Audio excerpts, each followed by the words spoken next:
Where do people turn when they have lost everything? When a cruel catastrophe has taken everything they loved and cared about in life? Where do they turn when they're in despair? Oh, they party rock! It's showtime, folks. It feels good. It's cool. We're brilliant broadcasters. I'm thrilled. I'm excited. I'm ecstatic. Very respectful. Very nice. There is some shenanigans going on. And it just feels right. They're like two puzzles. We want perfect questions. We want some laughs. Some thoughts being provoked and thrown back and forth. I don't like flaky. I like cakey. I want to hug a cute dog. How fake was that? The name of this radio show should be The Happy Idiot and the Sullen Douche. Two total dorks. Am I listening to a radio show? Two DJs and a tranny lover. That's what this program is about, mister. Only creeps listen to this program. Yo, boys, what's happening, man? Turn your fucking radio down! Opie. Anyone around here ever smell my ass? It's lovely. Anthony. Come on, we're going to tell you how to get chicks. James. I'm Jim Norton, and I'm a horribly boring person. We just kind of laugh at him. He's getting better, but we got to break him in still. He's a candidate for killing his wife if he gets married. Love E-Rockin' with the console at top. Snapple and mayo, your thumbs must be lovely. Featuring... Hurricane Ben! Martini Steve! I think there's a degree of mental illness with everybody on the show. Ramon. Eric's breath smells like the diaper of a cancer patient.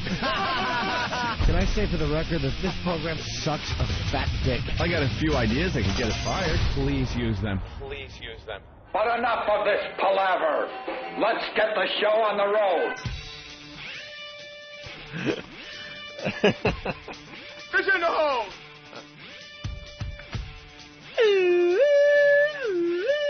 Don't just stare at it, eat it. This calls for the old Billy Baroo. Billy. Whoa, Billy. It's a biggie. All right, never mind. I don't need that. I don't need that computer. As a matter of fact, I don't think anybody will need it once I throw something through the monitor. You don't have it in you. That's what... You don't have it in you. That's what it is with the computers over here. One day they work, they're fine. The next day, they don't work, and they're not fine. And what's who the knows? problem? What's the problem, man? I can't get into the instant feedback computer. I can't even get onto that computer. Maybe the listeners banned you. Maybe I've been banned. Maybe they banned you. It sucks. I tried logging in. Everybody else has tried logging in using their passwords and names. And, no, nothing. So that computer is done. Not even going to pay attention to it anymore. Everyone is taking a peek. I love this. See, and I know what Danny's going to do. He's going to go to this option and look for, oh, look, it only says delete or D plus client 1.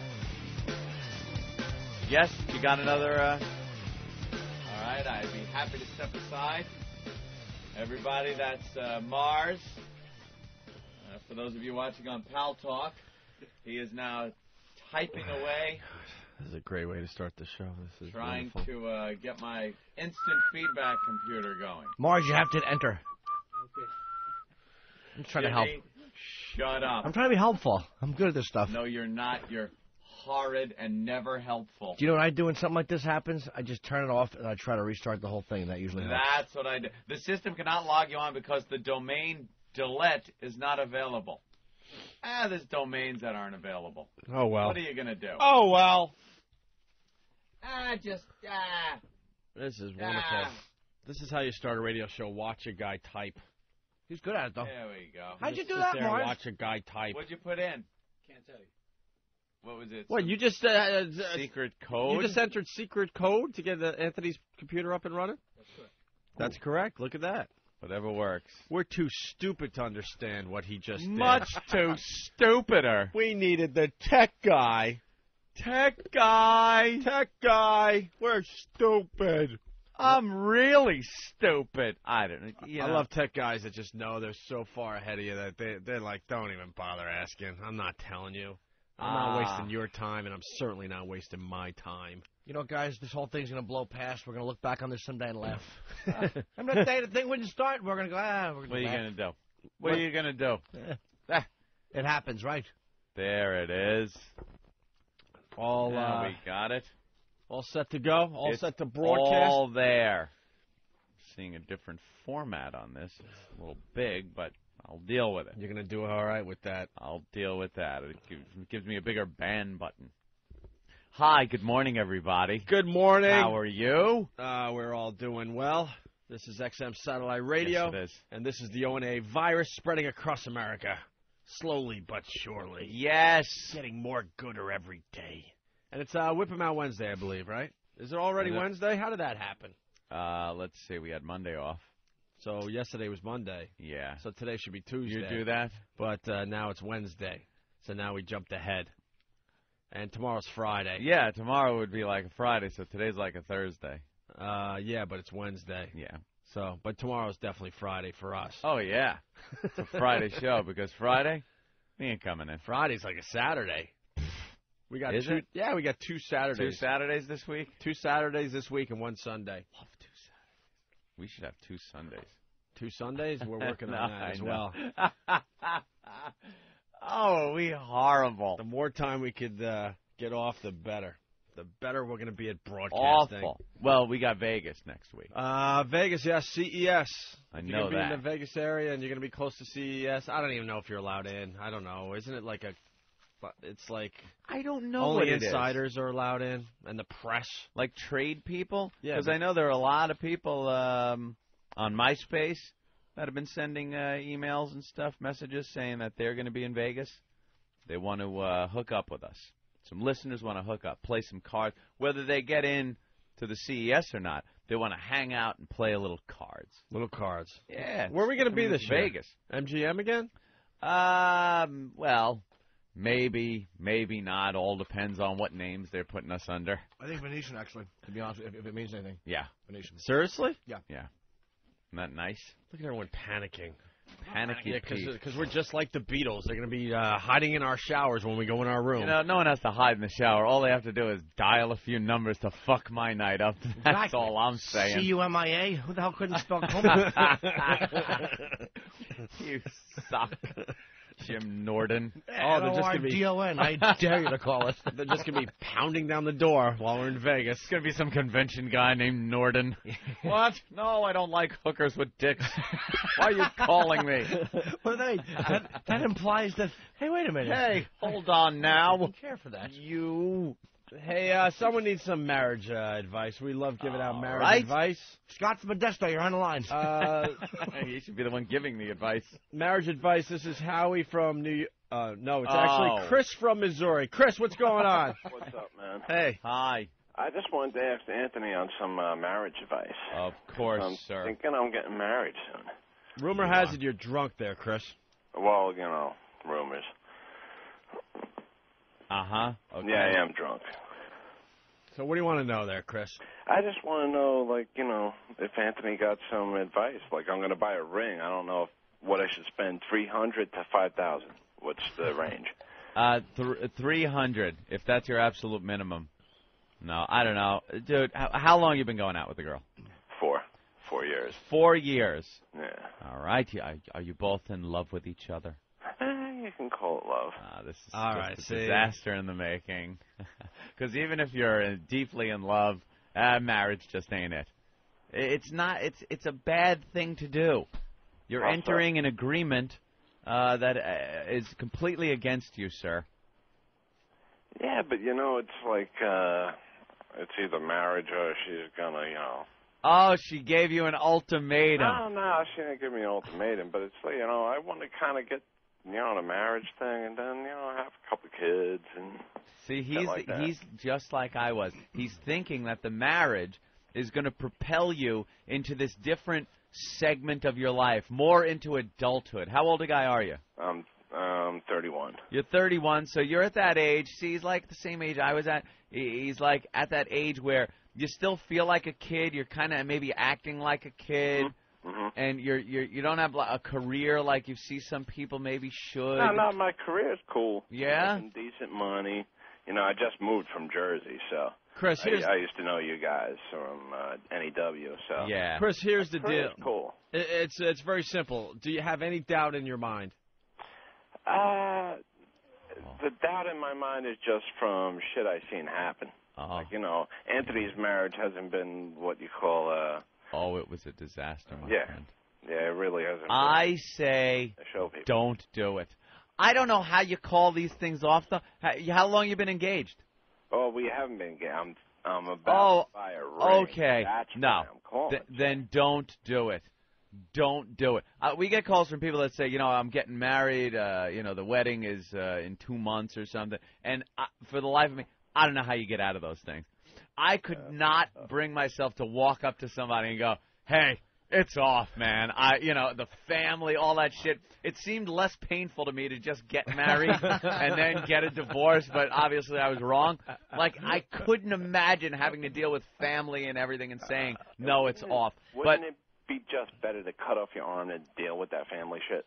Yes, but see, you're not even engaged yet. So, my friend, don't do it. Don't buy the ring. Call me crazy.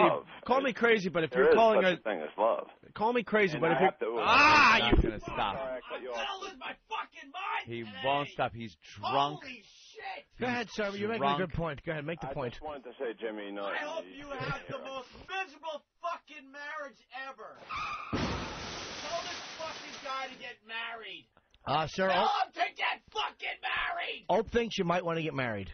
Oh, Opie is a smart guy. All right, then. Fuck yourself. Get married, my friend. He said thank you. All right, bro.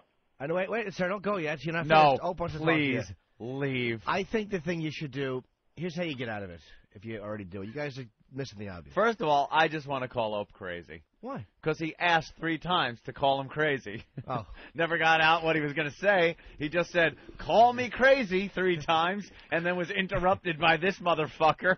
It sounded like he was going to go into a Broadway musical song, though. Call me crazy, all right? Call me crazy. Not only that, do I hope you get married, I hope you have Down syndrome kids.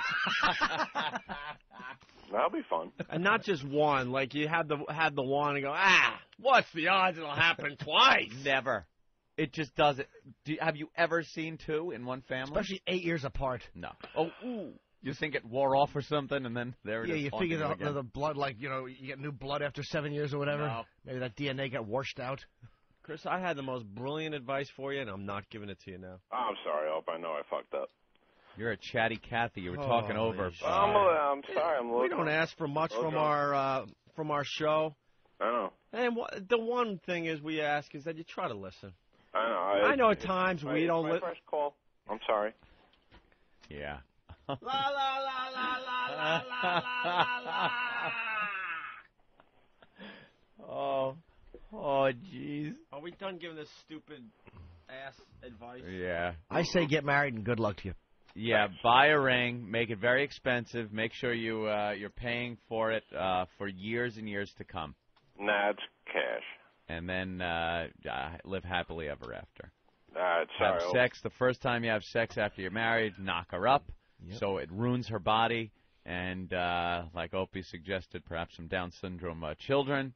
Not only just do I hope you have 2 kids that have Down syndrome, I hope your wife now has like lasagna belly from having the kids. Oh, those frilly lasagna noodles.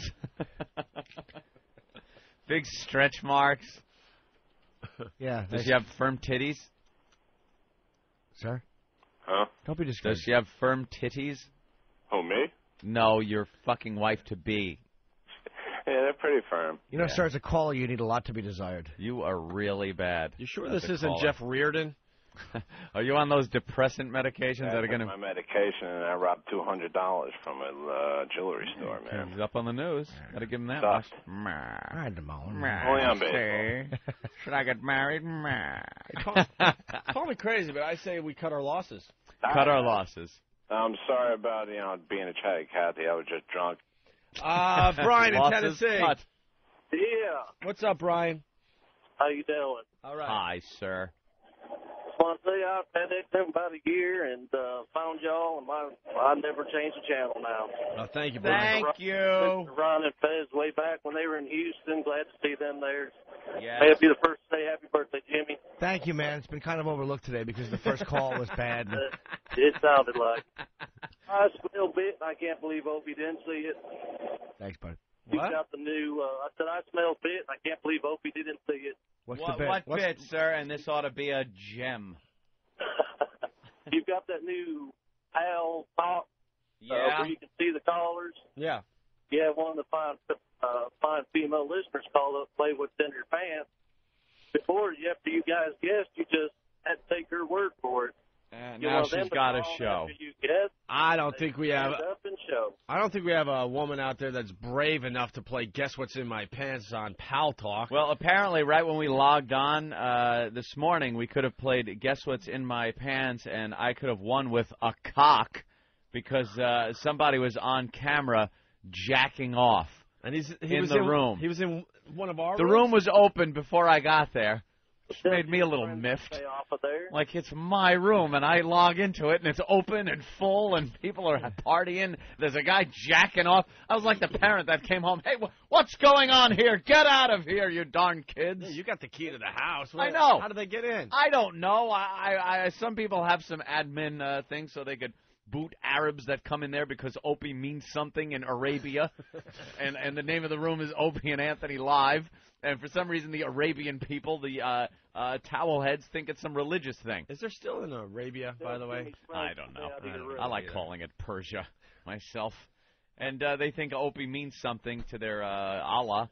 Yeah. And so I need some admin people because during the show I can't kick out the towel heads. And then apparently they're opening up the rooms and having jack-off parties in my goddamn room.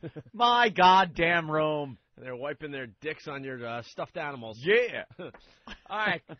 Brian, I like the idea, actually. I don't know if it's going to happen. I don't know if we have a girl brave enough to play Guess What's in My Pants live on Pal Talk. I bet you do. And tell Jimmy's friends to stay out of your room. Sir, that wasn't my friend that would do that. My friend's in the teen and under room. Yeah, it'll be good. I drive a truck and play all night long. All right, well, we'll try to figure that out. If anyone wants to play Guess What's in My Pants of the female variety on Pal Talk, please IM us or do whatever you have to do. And I actually have a bit idea, which is a great year-end bit idea. All right, thank you, Brian. Which I think year-end bit idea? Yes. Yes, Jimmy Norton? I think that we should all list our New Year's resolutions.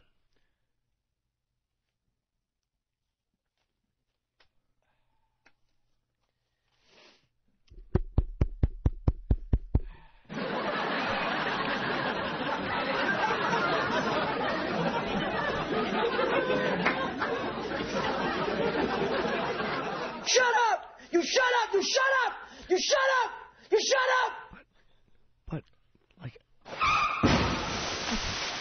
You really don't want to know my New Year's resolution. Oh, no. Guys, I do. I think that's fun. Fun? Dude, it'll be fun. I can guess yours. You can guess mine. No, I don't. Interrupt this program. Ozone midget sighting of the day. Genetic freak sound. All right, good. Dan in Boston, what's going on? Hey, boys, what's up? Hey. I'm at the gym last night, and I'm walking around, and all of a sudden I see these little sets of legs on the leg press. It was a midget doing the leg press at the gym. Funniest goddamn thing I've ever seen. A midget doing a leg press? Don't they have those weird formed legs anyway that look like they're really muscular? Well, he's doing these like little pumps and all that stuff, and it's just dying. I'm punching out. I'm flaming. Bye. No, actually, that's pretty good. It conjures up a pretty good I like image. that. Instead of midget working his legs. Instead of spending time on the leg press, they should hang from the chin bar. Yeah, tie weights to their little rotten feet. Meanwhile, back at the show. I was at the gym the other day, and in Great Neck. My girlfriend goes to the gym right there over in Great Neck, and I go like as a guest, use the pool. Check it out and a little bit, whatnot. right? Use the you treadmill over there, use the pool, and I had to go in the locker room and stuff. Oh boy, that's always a problem. Yeah, it is always a fucking problem. That's why I have a treadmill at my house, and I use that. And thank you very much. And I could just do that, shower afterwards, no problems. So I'm using the pool, and my girlfriend. Oh, happy birthday to Your my girlfriend? Thank you. Yes, happy birthday, Jimmy Norton, my girlfriend. Yes, you asshole. Jimmy, you got the same birthday as Ant's girlfriend. Exactly. Very good. And We go in, and apparently the locker room... Wait, she gets ripped off, though, man. Why is that? Birthday near Christmas? Yeah, I know. That sucks. Yeah. People that have their birthdays near Christmas do. You get, like, one present. It never bounces out. One big thing. And people go, no, we give them a little extra. Yeah. It never It's equals. a rip-off. It really is. You got to just hope later in life you hook up with a successful disc jockey who can afford to get stuff for Christmas and New Year's. Ooh. No, actually, we don't even exchange gifts. Why? It's like Christmas every day for us. She wants something, we buy it. I want something, I buy it. What the hell else? What the fuck is Christmas? I do get something, though. But it's nice to open something up Christmas morning. Good. We do. Doesn't she get you a tie or something? Gifts. I like to get a tie for Christmas. Yes. Some smart slacks. Maybe a pair of socks. A Van Heusen sweater. Ooh, some Old Spice cologne.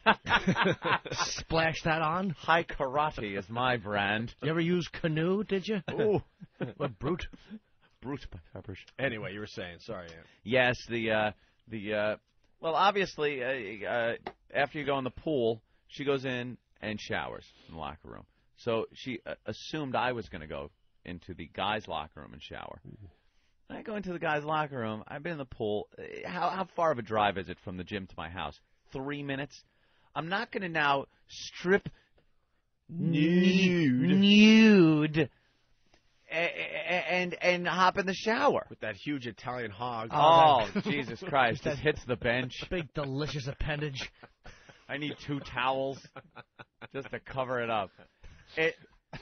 I walk in the second, dude. It is the second.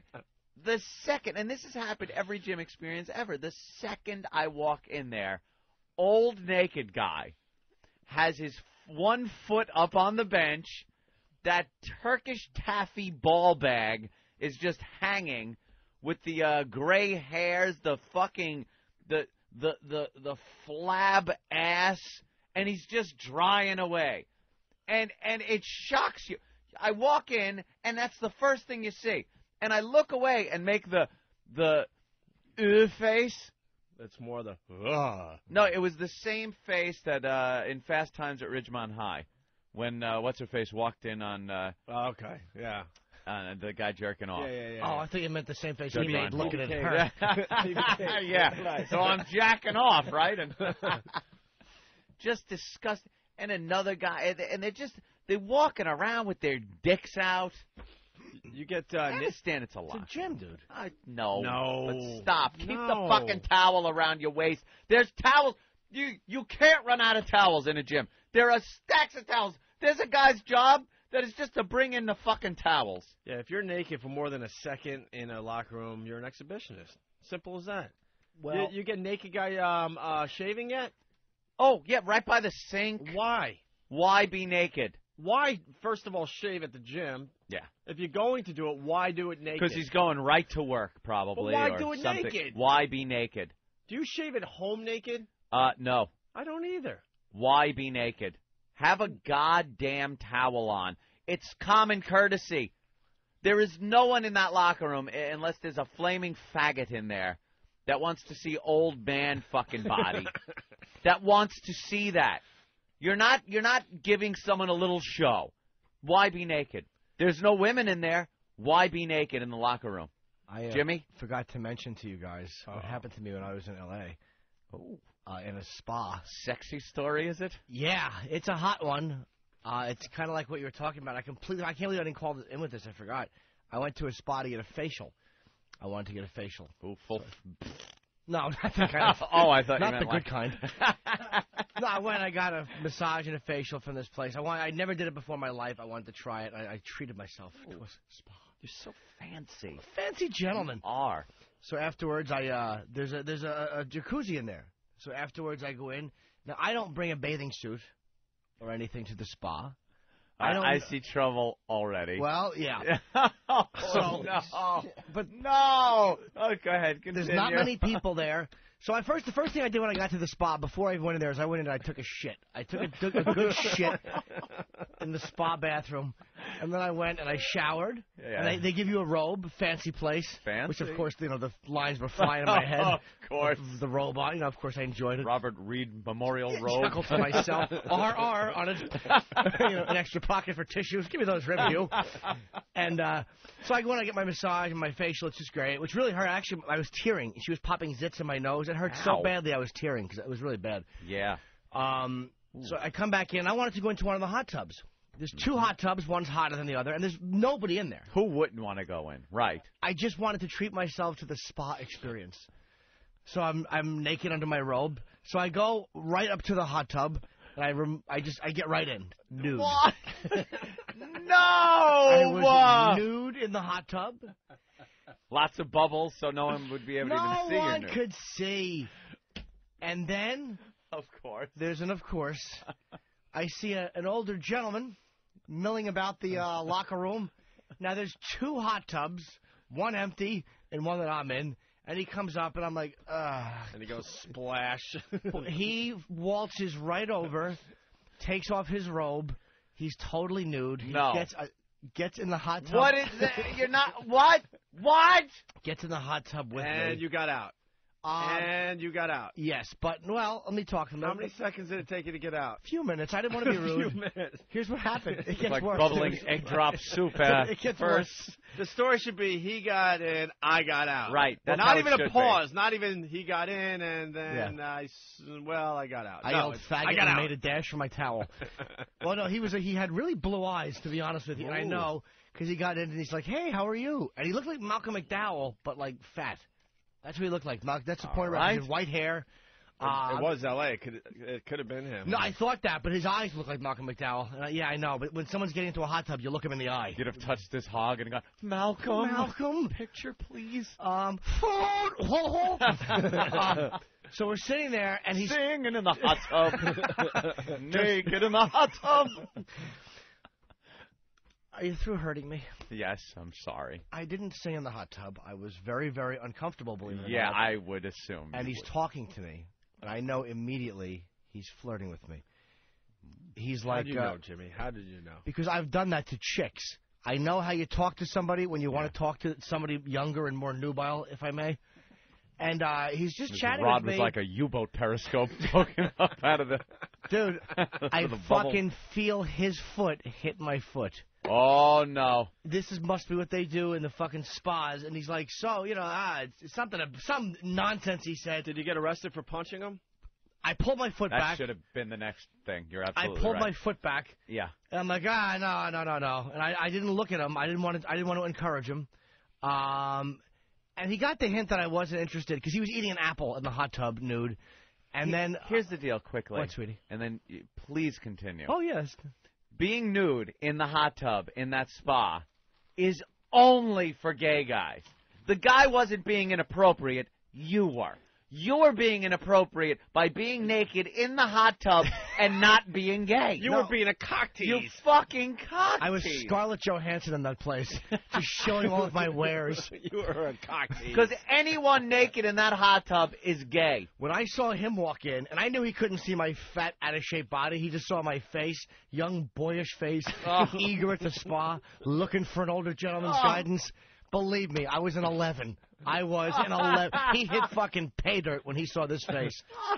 So I feel his foot touch my foot, and I back my foot up, and I think he gets the hint immediately that this is not where I'm at. And, I mean, it's like he's just talking about it. I forget what he's even talking about. Like, I'm like, yeah, the water's hot. He's like, it feels good. I feel his foot touch and hit mine again. But, like, he's stretching, like he's just talking. Oh, boy. And, little foot. See, now, if you were gay... You'd play a little footsie back. If I was gay, I would have left my foot there, and we would have had a connection. And before you know it, you're feeling a foot on your bag. Yeah, I believe me, I got out of there very quickly. After that, I was really annoyed. And I got to say something here. If I've ever made a woman feel like that, my apologies. I'm sorry. I'm sorry if I've ever done that. Really? I felt like... He wants it. You've been in a hot tub with one fag, then you've been in a hot tub with them all. He wants it. He needs it. He was eating an apple. He complained about the apple being mealy. I was eating the apple. I touched my foot with his foot. It was a fucking foot thing on my foot. A foot thing on your foot. So I got out. I didn't even want him to see my cock. I was so annoyed that I just turned around. You gave him a treat. No, he saw my ass walking out. But believe me, that was probably a treat for him. There was a sheen of hot tub water on it. It gave off. It was a glistening bottom. He probably jacked to the image of your ass. It should have. And my awful smooth, love handles. Boyish ass. Just glistening with those little hot tub bubbles on it, sliding down my buttery thighs. Believe me, I should have, because you know how it is in the hot tub. Your bag is all hanging, and your fucking dick looks big. Because you know how hard. Usually have a bathing suit on or some type of swim trunks on. Always do in my gym in the gym I work out in New York. I always have. I was in my building, so I go down. I always have a bathing suit when I go to the steam room. Yeah. Always a bathing suit. One time I didn't, but I wore my underwear. But I saw one guy kind of on a Sunday flirting with me in there. That was kind of creepy, but it was really steamy. We're across the room from each other. I was at this place called Plato's Retreat, and I didn't understand. Gay guys everywhere. This is a steam room. You're supposed to be able to work out in your own building. I can't work out in my own goddamn building. You know what it is? When you walk around looking like this, it's going to happen. You think I don't know that I'm fucking... I think I don't know what I'm fucking walking around with? Think I don't know the goods? You're a weapon. Yeah, they can't help it. But he didn't touch me. He was across the steam room, and it was really steamy. Oh. And I could just see him looking, and I saw he did like the old foot thing like this, like the pronounced foot separation. Yeah. Leaned back against the tile wall, and I could see his hand kind of going into his bathing suit. But it was so steamy that was all I saw, and then I didn't respond. So I guess that was the end of it. But I guess I've had relatively few of those experiences. I mean, I go to the steam room a lot in my building. That's the only time that ever happened. That's why I can't stand Jimmy's the like Jim. a hot chick. He's a hot chick in these To situations. gay guys, you're the hot broad. The hot tease. Not even to gay guys who are disasters. To fucking like, I saw those Ricky Martin photos in there. Believe me, I'm a -5 to those guys, like I am to any hot chick. But to those married gay guys or the 55-year-old ex-producer gay guys, I'm a fucking delicious You're the treat. prize. I'm a delicious. Well, the Ricky treat. Martin photos, you got to see these today. Holy crap! They're in the paper today. Him on some beach in Bali, I guess. I don't even know where the hell. Wherever he's on vacation in a tiny Speedo with another guy working out on a beach. Yeah, they're doing push-ups together, and one guy, I don't know. His junk in his bathing suit looks like every time he goes down for a push-up, he's doing hunting piss clams or something, poking the sand for some type of wildlife, and they're looking at each other all lovingly, smiling with their bronzed bodies. Yeah, they're doing. And then scroll down a little there, Iraq. Wait, no, let me look at that one for a little bit first before you scroll looked down. long enough. We've seen it This long tells enough. a story. Looked long enough. Scroll down. Look, they're doing yoga together, like, I don't know, 2 feet apart, almost in a spooning position. It really looks like a spooning position. It's awful. What else? Let's see what else they got here. Yeah. Wow. Just Ricky walking down the beach. He is in depressingly good shape, though. Like that little thing, the V that Opie kind of has that I've noticed a few All times. right, shut up. Well, no, I'm just saying that you happen to have not as pronounced as Rick does. If he would hopped in that hot tub and touched his foot on yours, Jim. I would have just asked him another question. Resisted. How's the touring going, Rick? And then there they are, shaking out the sand from their blanket together, like every couple does at the beach. Yeah, man, you don't do like that that's with a another guy-girl thing. If you're a guy, That's you do it yourself. That's either just a guy thing or a guy-girl Or a guy-girl. Never guy-guy thing. No. You get your buddy and help. You want to help me shake the sand out of my blanket there, Sure, pally? I'd love to. I'd be happy to help you. I was touching somebody's foot in the hot tub. It didn't mean anything. Paul on Long Island. Yeah, we used to have this guy over at New York Sports Club in Manhattan that showered with the curtain open, and then he'd, like, wax himself down with the lotion like a friggin' tree frog, naked. Tree frog. His back legs getting the back of his head. Exactly. All right, Paul.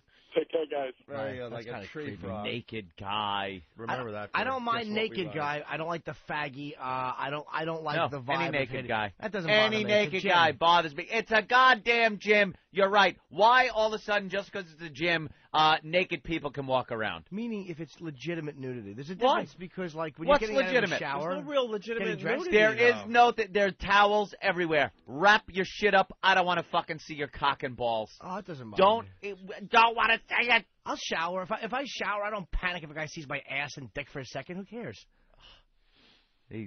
I hope you end up in prison. Why? No, I'll even do jumping jacks for the fella. Go ahead, take a look. I was in the hot tub. It's hanging. Go on, enjoy. Getting in naked in the hot tub. Just dude, doing that. I was alone. I don't care. Just doing it. There's nothing wrong with you were alone, but you didn't put a lock on the door. You knew that other people could have come in. There was no door. It was a wide open area. Exactly. You knew other people could have come in. Though. Let's go to Mike in Jersey. Mike. Horrible, disgusting man. Hey. Hey, the other bad thing about the naked guy is when they sit on the fake leather chairs without the towel underneath, leave the skid mark on there. Oh, my God. Are you kidding me? Ass print. It just was gross. It's like he's hanging out watching TV, literally. There's a towel on top of him, which was nice, but nothing underneath. And it's like he gets up and you hear that. It's an exhibitionist thing for these people. There are some guys, I guess, that are just guys that feel no inhibitions, but I think that is rare. I think the guys you see at the gyms that are naked have this exhibitionist mentality, and this is a place they can absolutely get away with being naked in front of people. And I'm not saying it gives them this raging hard-on turn-on, but there's just something they enjoy about, hey, I can fucking be naked here. Some maybe, yeah. I don't want to see it. Not some. When you're, like, shaving naked. No reason. There's no reason. That's kind of creepy. I'll agree. I did shave in the spa, though. You said, why would you shave in the spa? Because a gentleman wants to shave. Shave your pubes? No, I do that in my own shower. Gary in Vegas, what's up? Completely, look. Hey, what's going on, guys? No, it's all right. We don't need to see that. Put Jimmy. that Jesus cock Christ. away. Gary. Hey, it's Karen. All right. Hey, but anyways, naked faggot goes in the water. Jimmy's in the water. Jimmy. And he touches his foot and his eyes roll back white. Saw one rubber foot once. Hey, take it easy, guys. Punch it out. All right, Let's drink to your red, dangling, delicious ball bag. Heat-infused ball bag. Yeah, here's all blood pumping through. It looks like a heart. The stories are coming in like crazy. Sean in New Hampshire, naked guy in men's room drying his hair. Like, why? Why? There's no need to be naked. Sean, why? Why was this guy doing that? Sean from New Hampshire? Yeah. Yes, Sean. I was in the shower, and I finished drying off, and I put my underwear on in the shower stall. I go out to, brush my teeth probably by the sink, and this guy I can only describe as looking like Chewbacca, when she's all completely hairy, was drying his hair and just left his cock and balls on the sink. I mean, he was that tall that maybe when he leaned forward, the edge of the sink was kind of like uncomfortable against his shaft or something. Yeah. Oh, there you go. And like someone's shaving at the sink, let's say, and they're naked. His dick is touching the edge of the sink. You kind of, you're up against the fucking sink. So what are you saying? You got to wait till he backs off to kiss it? It's all pressed up I'm against there, saying hiding. There's dick grease on the fucking sink. Here's a great one. All right, you're getting the basic ones coming in right now, but Adam in Jersey has a good one. Adam? Yeah. We used to have this dude called Stinky Eddie at the gym that we worked at. This guy would walk around in ballet tights with socks stuffed in there. This dude was naked before he even hit the men's room. He used to go in there, spread eagle, and bend down a little bit so his junk was flapping in between his legs, and take his towel and beat his junk with it to dry it off.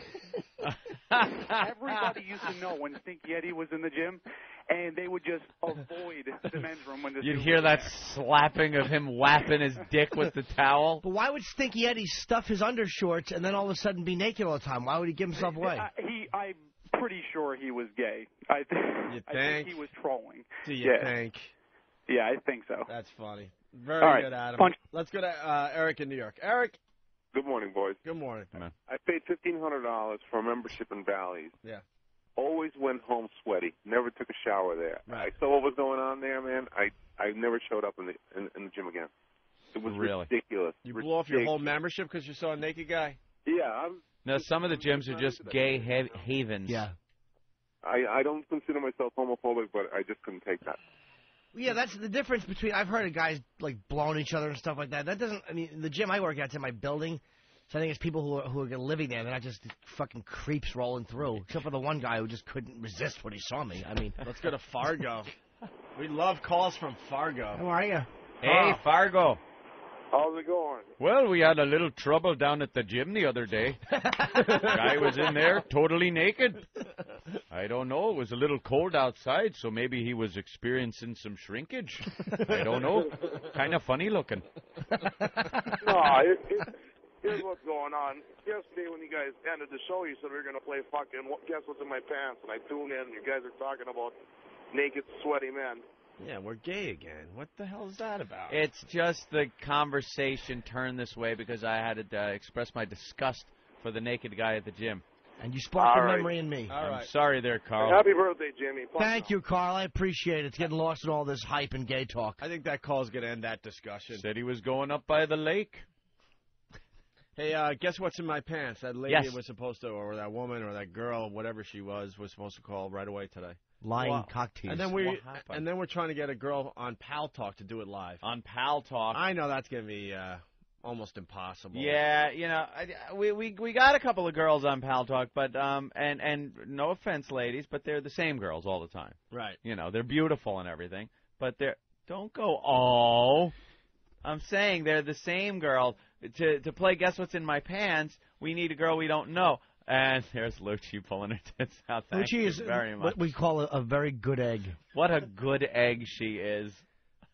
But eventually, I talked to the Pal Talk people yesterday, and they're going to contact Ben Sparks about getting us some more cameras in here. And I think that we will get more girls in these rooms to show us their vages.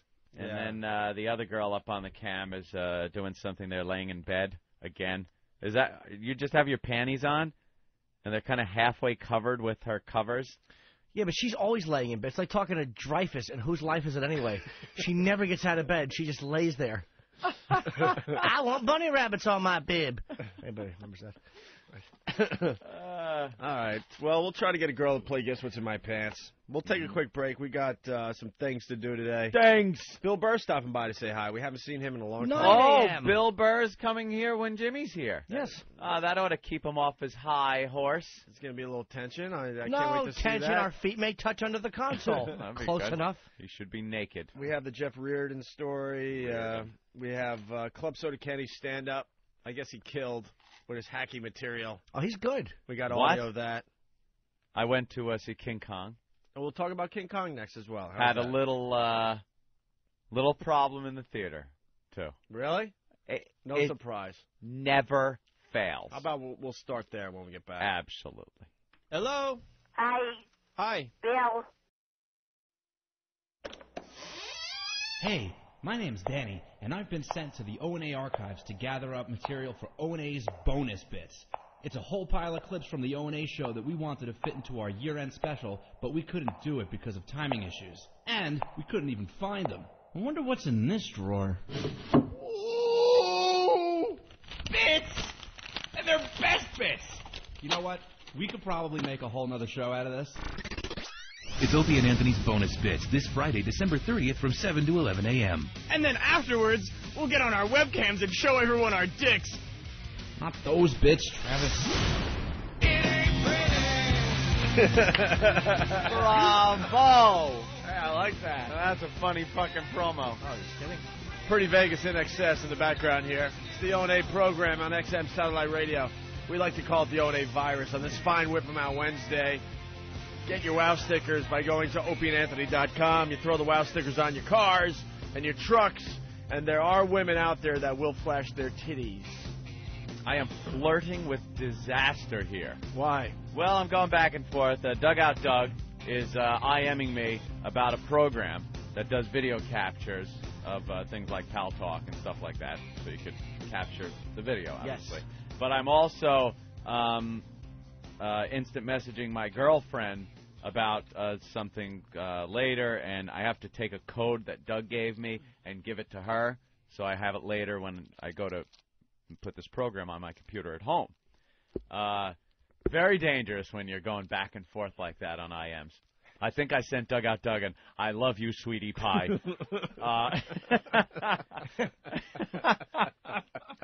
And you Not sent that your I don't. And you sent your girlfriend, let me see another picture of that cock, Doug. Oh, wow. I do have a problem with that very funny promo that just aired, though. A problem? The fake footsteps are awful. They really are. Someone has to call Steve out on the fake Why? footsteps. What was it, like 1950s? Not to get picky, but... Maybe you should use something different than your own paws. What's that? Nothing. What did you use? Drop something. Steve, come on. This is a radio show. All Was right. it an old Foley? He's all flustered. Yeah, Steve has entered the studio. A He's all 90-year-old nervous. Foley technician with half-cut coconuts on a piece of plywood. I knew I was. Steve could take out this whole room, but he just gets nervous when he has to throw the headphones on and talk to us live. I wish I knew why. The footsteps, I was going to draw attention to them because that's the only set of footsteps I have in the sound effects library right now. They're awful. They're high heels. They're high heel footsteps, and I try to pitch correct them. I try to speed them up. I try But to it doesn't anything. even sound like anyone's walking. There's That's my no way point. to get a DAT recorder and a hard floor and We've someone just tried it. and put Real some echo footsteps on it. don't sound like real footsteps. It's that weird. It's that Foley artist thing where they actually manufacture these sounds. Yeah, it's from production footsteps. It's kind of like production guns. They don't sound like real guns. Yeah, that's true. You know? What if you just took Travis's head and smashed it against the wall a few times? I can't because Travis is now promo homo, and I can't Promo damage him. homo. We got this whole. Yeah, he gives everyone roles. Travis is now You're promo homo. Anytime he needs some kind of gay line, he goes to Travis. I really, anytime you need a sweeper or a promo thrown completely into another direction, you bring Travis in to just say weird gay shit. Yeah. And then he gets Why not chided. make Sam promo homo? We'll bring Sam back, but right now we're still trying to figure out how to bring Sam back from the Toby disaster. Yeah. Sam is promo homo just by default. Like, whenever he talks, you're like, who's that fag? Oh, it's just Sam. He's not gay. We don't think. You know, Steve sits at home for hours thinking about all this stuff. I know he does. I do. He's got the Ramon. He thought Toby was going to be a big hit. Boy, the Toby just didn't go over. You know what? It just proves he I thought it haven't- was going to be the follow-up hit to Ramon. What do you think? Toby from Yellowstone was going to call up? No. Toby! No. I wish I thought of character. Worst radio character ever. I'd like to hear more Toby. I know you would. There's actually a bunch of people out there that would, but I'm not because I know it irritates you. A lot of I know Toby it irritates fans. you. A bunch, you mean I none. say he gives Toby one more No, shot. Toby One more does not shot, get another Steve. We shot. can take it in another direction. Like we could, just have him in a room Look strapped at to a Sam. table. He just threw his arms in the air like, Of yes, course. victory. another shot. What does Toby sound like? Do we have Toby? Because a lot of new listeners today may not know Toby. It sounds like Sam. It sounds like Sam, just pitched up a little Sam bit. has a very unusual voice. And then we got to get back to Danny fake walking because it's pretty funny to hear. Where's the Toby, Derek?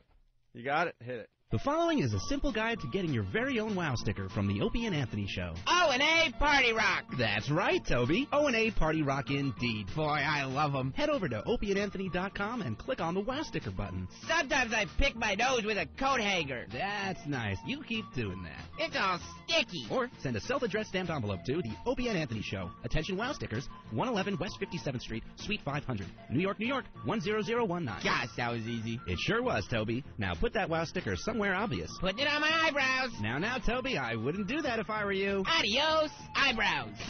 And finally, enjoy bosoms. One time I walked in on my grandma in the shower. I saw her boobs. I cried a lot. There you have it, Toby. That is so fucking bad. Toby's incorrigible. The voice. I hate to admit this. It's well written. Can I admit something? Sure. Yeah. He's ripping me off hoo-hoo. The old Spuds Buckley used to sound like that. Spuds Buckley sounded like that? Spuds Buckley used to sound like that. Did he? Oh, yeah. Oh, boy. Back in the day when I was Spuds Buckley, that voice is very similar to what I did as Spuds Buckley. Too bad there's no tape of Spuds Buckley anywhere to be found. None. It's really a shame. It was back in the old analog days. Spuds Buckley. It exists somewhere. I'm sure someone could find They something. have tape of the Hindenburg crashing. Yeah. That audio, Spuds Buckley, is in existence. If you guys decide to be nice to me someday, I will bring it in. I have a whole greatest hits cassette of Spuds Buckley. I gotta hear You it. have to. Yeah, you have to. I've got to hear Spuds Buckley. And I know it sounded like that. That was the Toby of its day. I'm telling you, Spuds Buckley sounded a lot like Toby. That's why maybe that's why I like the Toby thing, because it brings me back to when I was first starting in radio. Aww. And I had to do the dumb voices and try to make a name Was that for your myself. Character? Spuds Buckley was your character? Spuds Buckley. On the Bearman Morning Show, who now does mornings back in Allentown. Yeah. It's called the Bearman. Yeah, we could call the Bearman. I don't know if he has any Spuds Buckley. He better. He'll have it. Anyway, can we go back to the Danny promo? And I want to hear the fake walking. Yeah, let's it hear just doesn't match up. Footsteps. The echo's good. It sounds like you're in some kind of crazy vault. All that works. But I had a problem with the footsteps. Yeah, we all did. Really? Yeah, we were all just debating whether or not to take them out completely because we couldn't replace them, or then we were going to draw attention to it by having him say, "Why am I wearing high heels?" What else is in that mind of yours? I don't know, all What kinds else? of things. What else are you working on? I'm working on a bunch of production for Friday's thing, and we have a whole bunch. We have a Nathaniel, like another one of those really dry Nathaniel promos that's coming up. Love Nathaniel. We're trying to work Travis into every promo where he interrupts with some gay comment. Have you seen on Whackbag, somebody, not sure who it is, has a picture of Than with the angel wings and a halo, and he's giving the thumbs up, and he uses it whenever he likes something. On the bottom it says, "Fantastic." Hysterical. It's fantastic. All right, let's listen to Danny walk down the hall again here. Hey, my name's Danny, and I've been sent to the O&A archives to gather up material for O&A's bonus bits. It's a whole pile of clips from the O&A show that we wanted to fit into our year-end special, but we couldn't do it because of timing issues. And we couldn't even find them. I wonder what's in this drawer. It sounds like a tranny goose-stepping. That is the worst fake walking I've ever heard. So bad. It is so bad. That's fantastic. Dan. I love that one, man. Whose is that? Give him a little credit. Scroll down and look at the name on top. You should bring in some coconuts or something and make your own fake walking. Because I Mad Matt. Very funny. I know. Well, it was just slow. It just it was a little right. too slow and a little too sharp. Very sharp, very deliberate, very. I know. How much money worth of Pro Tools in there, and you can't fucking. It's not Pro Tools. It's the actual sound libraries. I'm gonna see if I can find some other footstep, like haunted house kind of things, because that's really what I was going for. But that sounds like high heels wobbling down a hallway. Definitely. Rifle through that little file cabinet. That's Steve's brain. Let's see. Woman-hating rape. Violence against women. Women killing. Gay joke. Women-hating. Shit my pants Ramon promo. Steve. Come on. I haven't done a misogynistic promo in ages. But you just haven't played one. I guarantee you there's a whole little library he just plays for his own. Oh, yeah.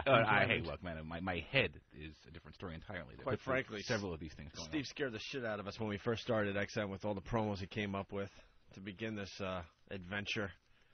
All the brutal, over-the-top, women-hating promos that were played. It was I Spit on Your Grave, the musical.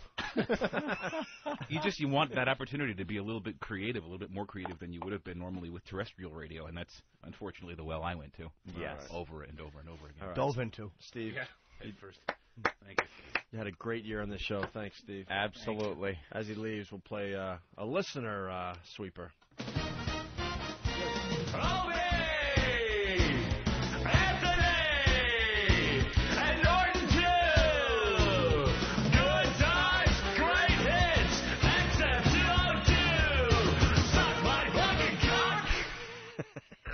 One of my all-time faves from the listeners. Do we have the Greg and Tony show? Yeah. The Greg and Tony show, Greg and Tony got Dr. Norton with sex advice. Way no back, spread the good it's on XM. Creep. That is really creepy. That's like kind of like 50s monster showish. That's why I kind of like it. Speaking of monsters, Kong. Ooh. Yes, I saw Kong. Like Jimmy, I'm not going to give it a review. It was the same thing Jimmy said. The beginning, get that fucking knife out and edit some of the beginning of that shit. That's what I said. That whole thing in New York when they're just, she's the failed actress and blah, blah, blah. All right, we get it. Get on the ship. Get on the ship. You don't think some of the action scenes went on too long? No. The action scenes, I loved every bit of it. Didn't care how long they went on. That fucking T-Rex or V-Rex, whatever they're calling him, The fight, it was amazing. It really when she's put in all these precarious little situations, catching her, swinging on the vine, and the T-Rex thing is swinging and just snapping and just missing her. Shit like that, I love it. That could go on for hours. Love it.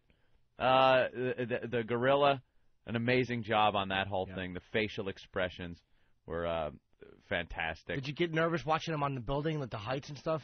When Jimmy was saying the other day how it's dizzying to watch that one shot where they're going around the building, almost to a point of view above the biplanes.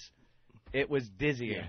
And the biplanes looked great. They looked the old New York looked fantastic. The Empire State Building being like the one building just sticking out above Manhattan like that. I think they did a great job. Some of the side CGI running scenes looked bad. Yeah, where they're running in front of obviously a screen. That's what I. They green screened right. it, but for some reason the forward view didn't look bad. Whenever they were running from side to side with something behind them or supposed to be in the foreground of it, it looked weird. They didn't pull it off. But not many complaints at all. The movie was amazing. Yeah, it was. You felt bad for the poor big guy. He's just kind of sitting up on the Empire State Building, like watching the sun come up. People The cry. planes are coming. People cry around you. I think I heard a couple of girls. I heard a few sniffles. A couple of girls sniffle, but no, Wah! No one's. Oh, nothing like going that. off like That'd be crazy. Ben laughing. Yeah. I turned around and I saw some moist eyes. Yes, a little moist all over the theater. Moist eyes. It was kind of sad. It was kind of like it was. He was kind of the last of his kind there, and it was really bad. You kind of really feel bad for him when they pull that curtain up and he's chained there, and he's just kind of like, yeah, they got me. This sucks. They got me. There's nothing I can Especially when do. you saw him so brutal and just kicking the shit out of these giant reptiles, and just causing a ruckus. Punching him right in the face, grab his arm. He's just like, flips him over. I'm going to give this away. I don't care. I probably shouldn't, but I will. There's a scene in the T-Rex where he's fighting T-Rex, and fucking the T grabs the T-Rex by the upper jaw and the lower jaw, and he's stretching. Oh, yeah. I don't even know if I want to say it in record for people. Well, they probably turned off the original. channel. It was in the original. All right, turn off the channel if you don't want to hear it. It's nothing big, but turn it off in 3, 2, 1. All right. He grabs the upper jaw and the lower jaw, and then he reaches in and he bites the T-Rex's tongue, and he spits the T-Rex's tongue off out and spits it out. Oh, that was fucking. I think I actually went yes when he did that. That was fucking great. And that all I could think of was Mike Tyson at that point. Oh, yeah. And how Kong was better behaved. Yeah, really. I thought she did a great job, too. What's her face? Naomi Watts. I thought just because she didn't really have to do much except, look sad and expressive. The way she, her eyes would well up and turn all red. Yeah. That was very good. Jack Black, thumbs up, thumbs down. Not as bad as I thought it was going to be. Again, I agree with Jimmy on this thing. I would have liked to have seen someone else do it. A bit of a more seasoned guy. Jack Black, he wasn't doing a Jack Black, which is good because that would have destroyed the movie. But there are just sometimes he makes that smile, or that's a good Jack Black mouth you're making there, Jimmy. It looks just like him. Or he'll make the eyebrow thing go, and it kind of takes you out of the picture. Somebody pointed out, I was talking, I saw Burr last night. It might have been either Billy or somebody else that pointed out that he was kind of mugging a little bit like ooh. Yeah. I didn't even notice that, but somebody might have noticed. It was kind of like, and it's on radio, so picture the face should be, ooh. Yeah, I don't know what actor could have played that. Hoffman? Philip Seymour Hoffman. I don't know. Oh, that swarthy, sleazy guy with internal things going on? He would have been great. I don't see him like that 30s thing. Oh, you need someone that's almost like Clark Gable-ish, but now, to play kind of that fast-talking, get himself out of a jam kind of guy. You're a good-looking dame with nice stems. I want to put you in my picture. I thought like Jack that Black kind was a of good guy. choice. I really did. It wasn't bad. Believe me, it could have been a lot worse. And they should have killed him at the end of the movie. I agree. What? And I'm not. Have the ape land on him? Oh, it would have got a huge applause. Yeah. Huge applause that they killed Jack Black, but they obviously, and the only reason I'm saying this is because it's just like the original movie. He doesn't die at the end. No, he doesn't. It's remember in the '77 version they killed Charles Grodin, who was the scumbag. Yeah. Kong steps on him, I think, which was people did enjoy. That was actually great. Yeah. So what happened in the theater? You said something happened. Oh, a little problem. Well, cell phone problem. It's no, a little boisterous youths. Now, going to the theater. It's not that crowded, which is good. Get a nice middle of the theater kind of seat, perfect position. No one in front of us. The theater isn't crowded that badly, so the odds that someone's going to sit in front of you not that high. Hearing some yapping during the trailers that are playing in the back. Like, all right, I can deal with it during this, but when this movie starts, I don't want to hear this shit. Movie starts, they don't stop. They get louder. The good thing, none of them was over 12 years old. It's not like the old days. Couple were girls. Jesus. And they were all white Jewish from Great Neck. So you had no problem So speaking I had up. no problem. Oh, it wasn't like I was back in Brooklyn, Opie. What'd you do? Just a brave guy. I turned around and said, shut the fuck up. No, I didn't curse. I turned around and said, would you kids shut up? I said, just shut up. And then I said this, on behalf of the theater, shut up. You didn't. I did. At which point, I got applause and yeah from people in the theater. I had the theater on my side at that point, but I couldn't believe I said, on behalf... I was speaking on behalf of the theater. Did you say 'twas beauty that killed the beast at the end? Exactly. You 12-year-old bully. I am an ass. Wow, you're real brave. So I know. Oh, Anthony I know. loves talking about his movie experiences, and it was a little different in Brooklyn. Oh, one 14-year-old black kid, and I'll shut my mouth up. On behalf of the white race, would you shut up? So they're like, laughing and kind of, oh, okay. And I know it's like, just not going to work. So they keep yapping. And then these two bruisers come in. Big, tall guys. Where do they sit? Directly in front of us. There are seats all over the place in this theater. All over. Bam, right in front of us. I turn to my girlfriend, I go, come on. And we move to the other side of the theater, which, same seats, but on the left side, where no one was in front of us, where these two motherfuckers could have sat. But who walks in, knowing you're big guys, too, because they were big guys, unless it was on purpose. If it was on purpose, then fine, you pulled it off, guys, great gag. But I don't think it was. I just think it's people again, just being the only people on the face of the earth. No fucking consideration whatsoever. Boom, sit right in front of us. So we went to the other side. Now I don't have the kids right behind me anymore, and I don't have the two bruises in front of me. Why didn't you speak up? Because they were very big gentlemen, and I didn't want to get into a ruckus without some type of firearm on me. I'm over to the other side, so now I don't have to deal with the talking kids, who are still yapping, by the way. Yeah. So I'm just sitting there like, now I don't care. A couple of more, shh, it's quiet. Stop! From other people in the theater about these kids, and they won't stop. The usher comes in with the flashlight. All right, out. To which point, a couple of spattering of applause as the children are led away to have to call up mommy and daddy and tell them they were thrown out. Oh, yeah, I'm they're sure going to do that. I'm sure it was, they're... Yeah, these other people were talking, and, we were sitting near them, and the usher came up and thought it was us and threw us out of the movie. Can I have more money? Little fuckers. I was so glad to see him get thrown out. And it was like half hour into the movie. So I'm sure they, will tell everybody, well, you sucked anyway. Let's go to Lunchbox. Lunchbox. So cool. Hey, guys. Hey. Hi. Anthony, on behalf of the theater, what are you, Tony Randall? On behalf of the theater, to preserve the sanctity of the theater, in the words of the immortal bard, shut up, you little fuckers. On behalf of the... None of us picked up on that. Yes. Like they all got together and elected a spokesdouche. I am an asshole, and I know it. But I had to say something. You must be the toughest guy in Great Neck. I am a thug in Great Neck. God Let me damn. tell you. That's an Italian from the radio. Don't tangle yeah. with him. Easy. You're nothing in Brooklyn, but man, in Great Neck, forget about it. I am the you can get things toughest done. guy in Great Neck. You can get things done. It is great. It's all little Jews and a couple of Indians. Why don't you just go to the movie theater in some of your Nazi garb, and no one will fuck with you? I own no Nazi garb, Opie. I own one SS staff car flag.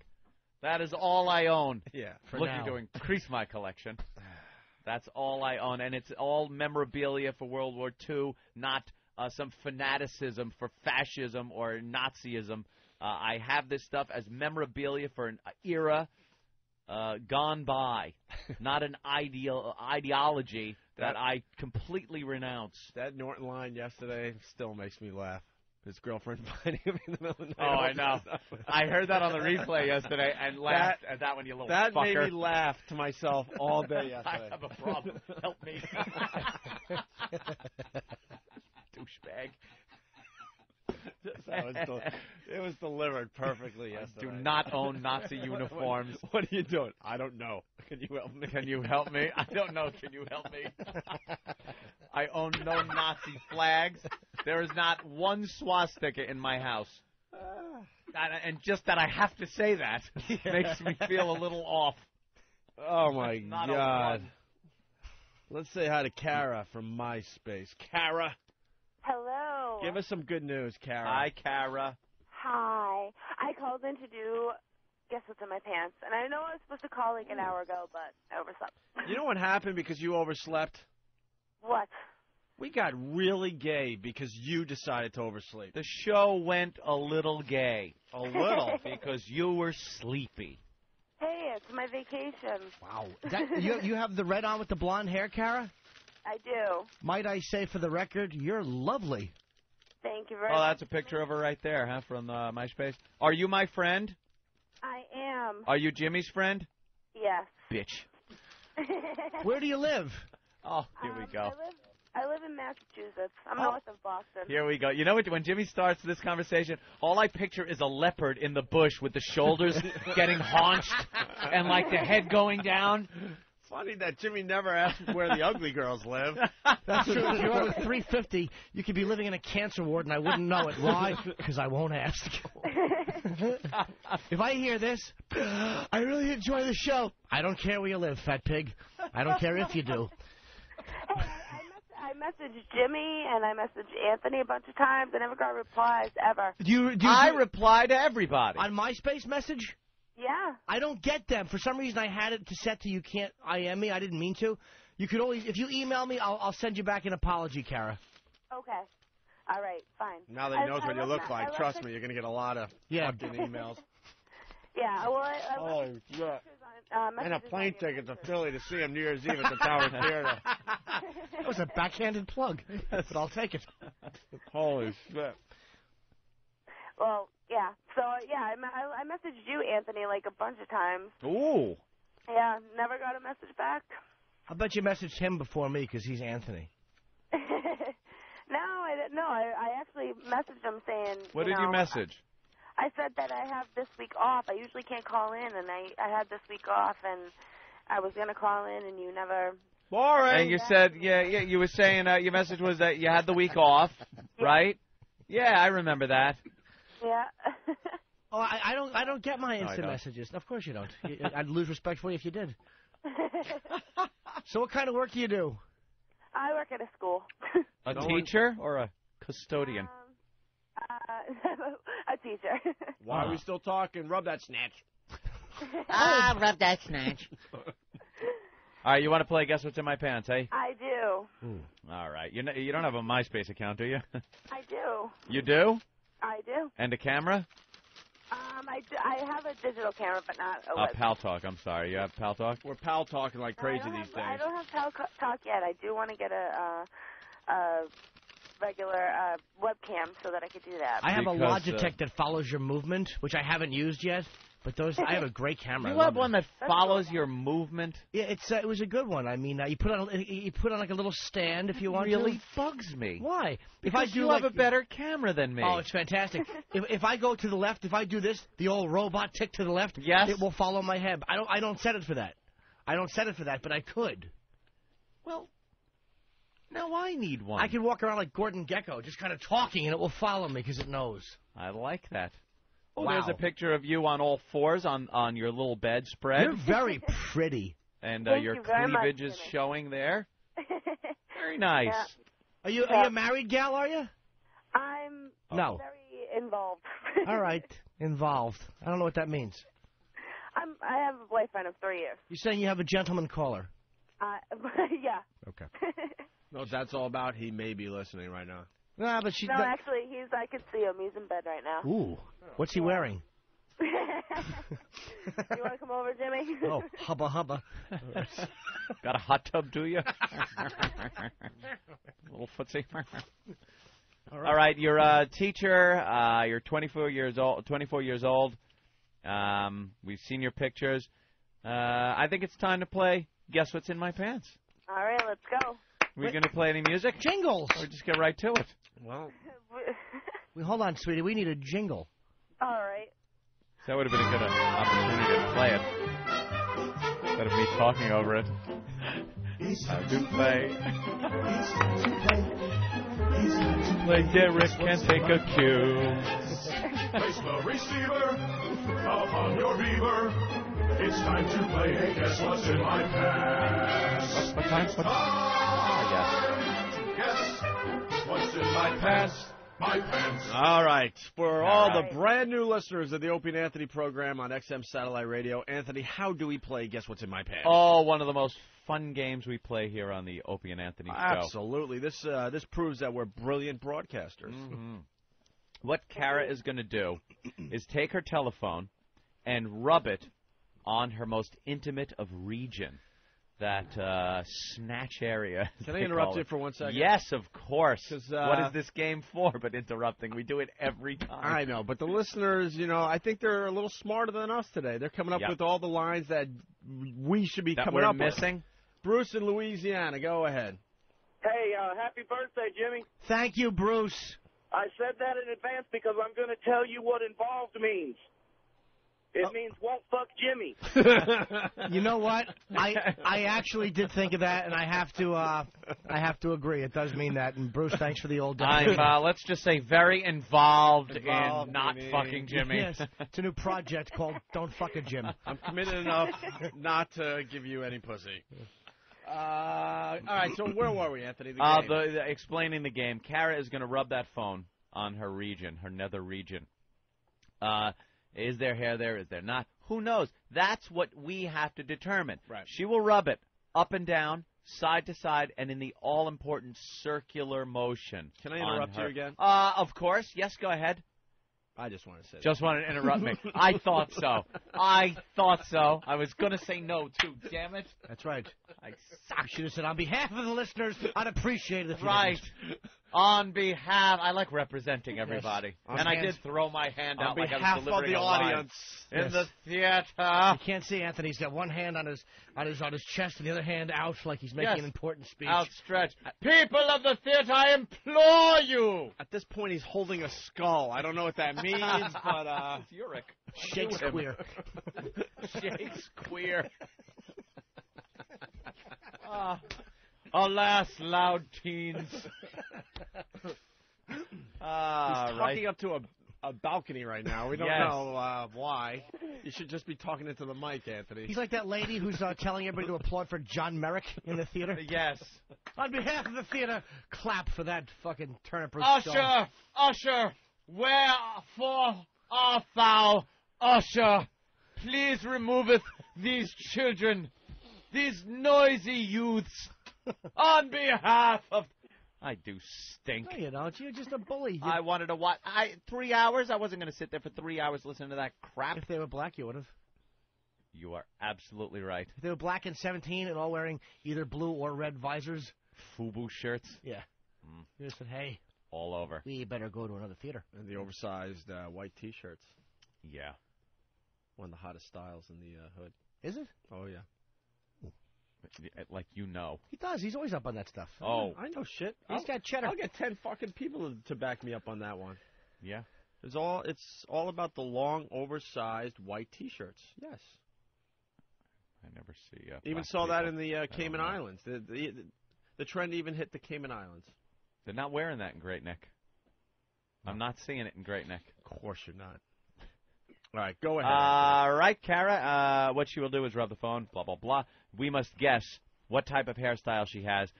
Here are your choices for the people listening at home and she for us can't here say in the anything. studio. Yes, Kara, you are not to reveal what you have down there until we ask you what is in your pants. All right, people, your choices. The standard issue female triangle. This is your basic thatch patch of hair. It could be shaved down a bit and kept, like landscaped a bit, but still the natural shape of a triangle that the pube grows in. Ooh. Or, next, we have the mohawk. This is common amongst a lot of strippers. They shave it in from the thighs inward, leaving a mohawk, also updated to the landing strip, they call it, because it looks like a little landing strip. Next, the Hitler mustache. This is a ridiculous-looking way to shave. It's a small tuft of hair resembling Hitler's mustache, just over the where the all that muck and mire start down there. It looks okay when the legs are closed together. Once they open it up, it looks very silly. You're saying that it looks like, right before the whole mess, it looks like a welcome mat in the beginning of the La Brea tar pit. You've put it perfectly. We'll use that from now on. And, of course, we can't forget all the rage these days. Completely shaved. Just slick. Nothing there. The JonBenet Ramsey, as we like to call it. Which is always the favorite. Yes. Or the other name it has gotten over the course of the year, the Connor Peterson armpit. That's right. Just so hairless. And wet. All right. Are we ready? I am ready. Kara, you right. naked? I have a tank top on, that's it. That's fine. Oh, she needs direction. You're naked? Yeah? You're naked? Yeah. Now I am. Ooh, all right. Take the phone, please, and Yes. go up and down a few All right. times. Okay, hold on. Let's listen.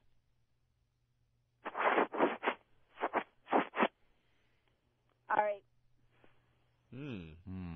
Side to side? Side to side, Okay. please.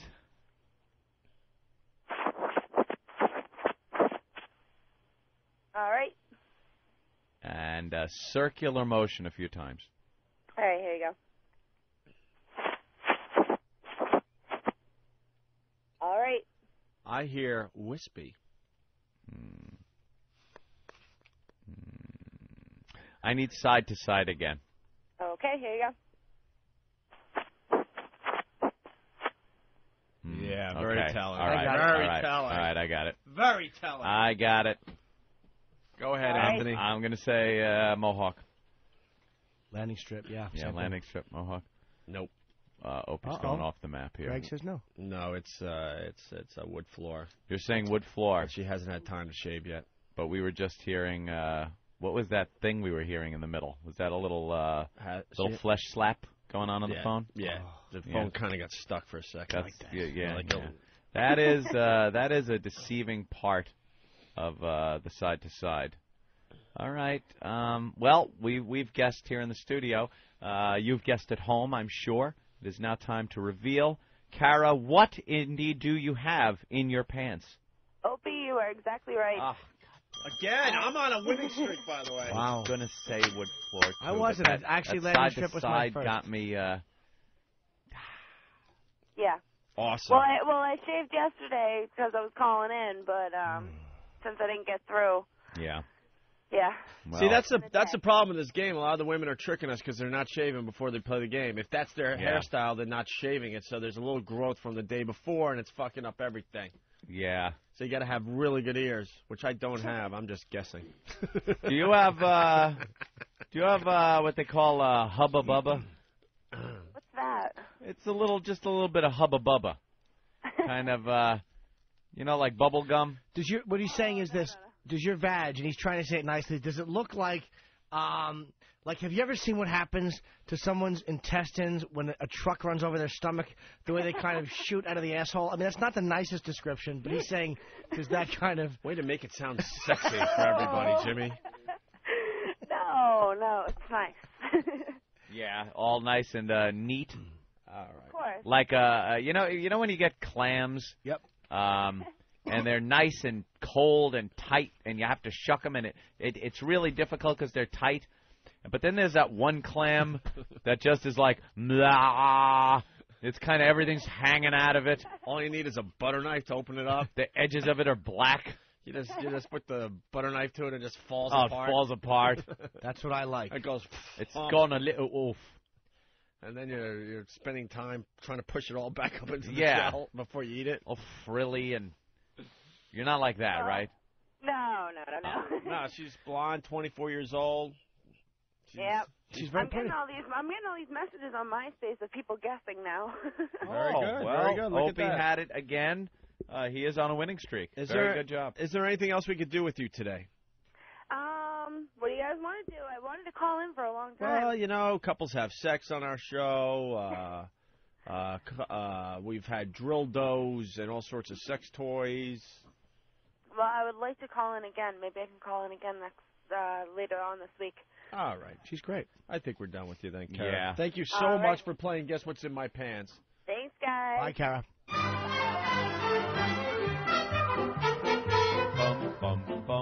It's time to play. It's time to play. It's time to play. Hey, guess what's in my pants? Place the receiver upon your beaver. It's time to play. Hey, guess what's in my pants? It's time to guess what's in my pants. My pants. What a great game. Yes, it was. And Opie again winning. I was on a hot streak for a long time, and then I went away. We all have our little streaks, and Opie's riding high on his. Enjoy it, my friend. Doing all right. I'm doing all right. Enjoy it, my Well, friend. we started by talking about Jack Black and King Kong, so why don't we play this Jack Black song? I never heard Tenacious D, actually. Right? That's what it is, right? Is this officially a Tenacious D song? Yeah. Okay. Kick in the Sea? Yeah. All right, check this out. Oh, there are several ways to irritate a lady.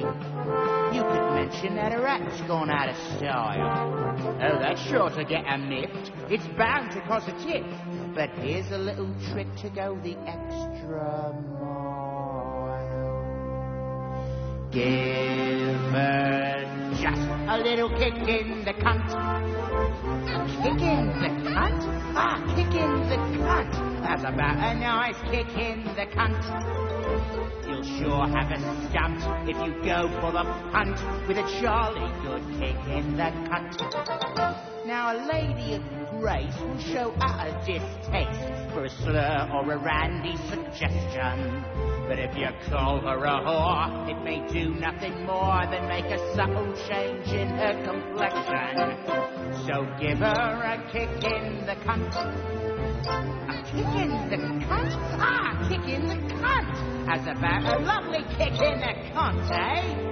If you aim to annoy, there's no better ploy than a rousing good kick in the cunt. Now you might want to sucker a clop in the choppers, a shock up for making a grab at a knockers, but she'll pull the coppers and you'll in the jail where you eat bread and water and shit in a pail. So if you've enough of a womanly guff, no need to be rough, it'll be quite enough to call her bluff with a huff and a puff, just stuff your foot straight into her muff. Just an old-fashioned kick in the cunt. A kick in the cunt? A kick in the cunt! As about a nice kick in the cunt. You'll sure have a stump when you go for the punt with a jolly good kick in the cunt. Ben's hog is just big enough for my baby. Well, I do have big tits, goddammit.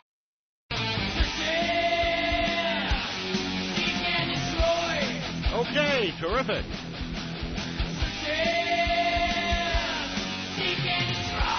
Okay, terrific.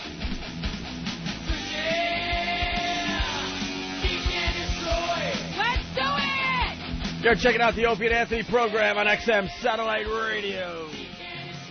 If you like what you hear, you tell a friend. That's the One virus at work. We will rule satellite radio. That is a promise.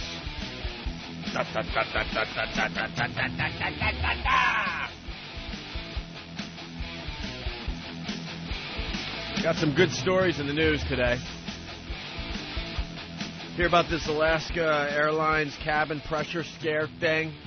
Little problem with one of their planes? Why would anyone fly them? I've heard they're good, but I would never get on a plane with a fucking Eskimo's picture on it. Yeah, big Eskimo on the tail. Didn't Jake LaMotta lose his son to that? No, I believe that was Swiss Air.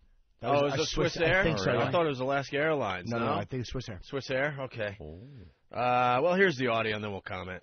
20 minutes after takeoff at 26,000 feet, Alaska Airlines Flight 536 suddenly plunges. Our ears in the pop in the air. It's painful. The oxygen masks drop. There's a funny odor. She's just telling us that the smell that we're smelling is the gas from when the oxygen mask came down. Flight attendants quickly try to calm the 140 terrified people on board. We just had a very fun moment where the cabin depressurized. Are you recording this? Yes.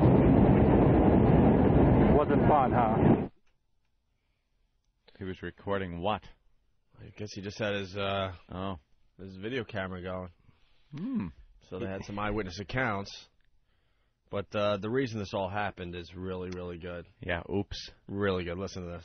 Even more frightening, the 6-by-12-inch hole that caused the pressure loss. A ground worker now admits he punctured the fuselage and didn't tell anyone before takeoff. When he was putting equipment up to the aircraft in preparation of moving baggage, that he contacted the aircraft improperly and just kind of creased it. There is high praise for the pilot, who immediately headed back to Seattle SeaTac Airport for an emergency landing. Welcome to Seattle, they say. Especially grateful were those on board. Could you imagine? What a fucking piece of shit. Asshole. We've all done something like that where you maybe break something and no one's looking and you're like, ugh, I don't want to deal with this, so you just kind of sneak away. Yeah. You know, but this guy did it to a plane. I talked about that one time. I was installing something over a bathtub with a drill, and it had a Phillips head screw attachment in there, and I was drilling some Phillips head screws above a bathtub. And I dropped the drill, and it fell Phillips head screw first and went right through the bathtub, put a hole in the bottom of the bathtub. Brand new house. I just put a piece of cardboard over it and left the building. Yeah, well, if 150 people decide to bathe at once. Yeah, that could be a problem, but... What a scumbag to not tell it. He should be put in jail for that. Yeah. Of course. He's probably going to be sued. And attempted murder. Murder. Or some kind of reckless endangerment. Yeah. That's right. I mean, no one what died. A jerk-off. Yeah. Pete in Miami. Pete, what's up? Yeah, the strange odor they all smelled was when everyone shit their pants in unison together. Listeners are on fire today. Hunting out. You guys rock. Would cause a strange odor. Some days they stink, but today they're on fire. They're helping out big time. They are helping out the program. The program, yes. So that's one of the big stories. And then Jeff Reardon, who played for the Mets and the Yankees, he robbed a gem store for what, like $200 or something? Did he play for the Sox, too? And the Sox. Yeah. Did he rob them or just steal?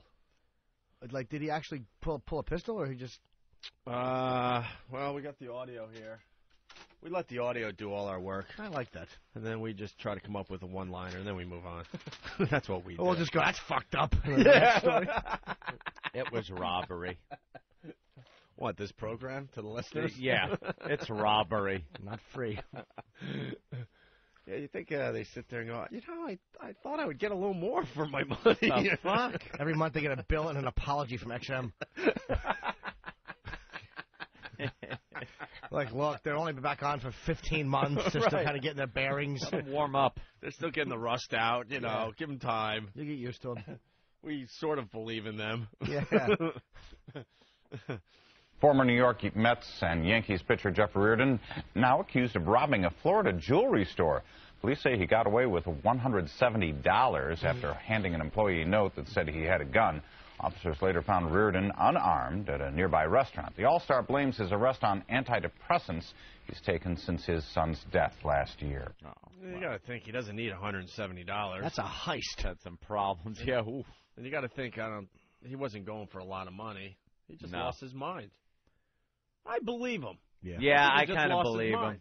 They say he lives in like a gated community down there in Florida. He's doing just fine in retirement. Doesn't need $100. He's on the antidepressants because he lost his son and started taking them. Yeah. And then he just kind of lost his mind. But it's on the front page of the New York paper today. My son overdosed on drugs last year. Yeah. So, Eek. got a feel for the guy. Yeah, it's got to fuck you up a little bit, I'm sure. He's probably feeling a little guilty. And he walks in, $170. Leave a jewelry store with only $170. Jesus, take some gems. Oh shit! That's probably what's going to save him in the end. well. Though we joke, but hey guys, when are we going to do the New Year's resolution bit? Where we all come up with our resolutions.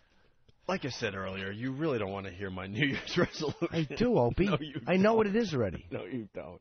What? Be nicer to Jimmy Norton. Nice to Jimmy? Yeah, I wasn't going to say that. Every once in a while I have a flare-up, but All in right. general I'm nice Fuck to you, Jimmy. Jimmy Norton. No, but he's nice. Be nicer to Hawk, maybe. Because Hawk's I've been nice to Hawk. No. I've been much better. No one Stop is nice nodding. to Hawk. Hawk, have I been nicer to you? Yeah, he's been pretty good. Thank you. Let's go. Thank you. You don't even load up a fucking question like that Exactly. and launch it. Way to go, Do wife you with a black honestly eye. think, right? Do you honestly think when you present him, I've been nicer to you, right? That he's going to say yes or no or anything but what he thinks And he you should didn't see say? the look in my eye. What was it? It was evil. That was basically, yes, I do renounce them. Yeah. I do a brainwash thing around here. I like it. Brainwash thing. I'm gonna tear down the fifth wall today. I brainwash a little bit. I ran into the door again. I got a black eye. I ran into the door. Opie, I sit on this computer to get away from you. I'm going to take a trip to Algeria. They have the Open Eric have that like Sonny and his fat wife relationship. He says to me, "Look it up on the computer, you fat pig." I says he gonna shoot me, dump my body in the river. I'm going to say something nice right now. Aw. This is the best group of people I've ever worked with. Wow. And he said that many times off air, not just to be nice to the guys, but this is the best crew. He said that This is the best crew by far, and I've been doing this a really long time, and no one comes close. Sometimes people wish some of the old guys were back here and there, but we really picked an unbelievable group. I think I just saw somebody in that back room saying that it's a fantastic group. Wow. I saw thumbs up and everything. Almost saw a halo. We definitely figured it out this time, I got to tell you. We definitely figured it out. We got a really good group of people. Yeah, this week. No, not really. Keep them on their toes. I've believed that since day one. You know, there was a lot of growing pains and stuff, but these guys are unbelievable. They worked their balls off for us.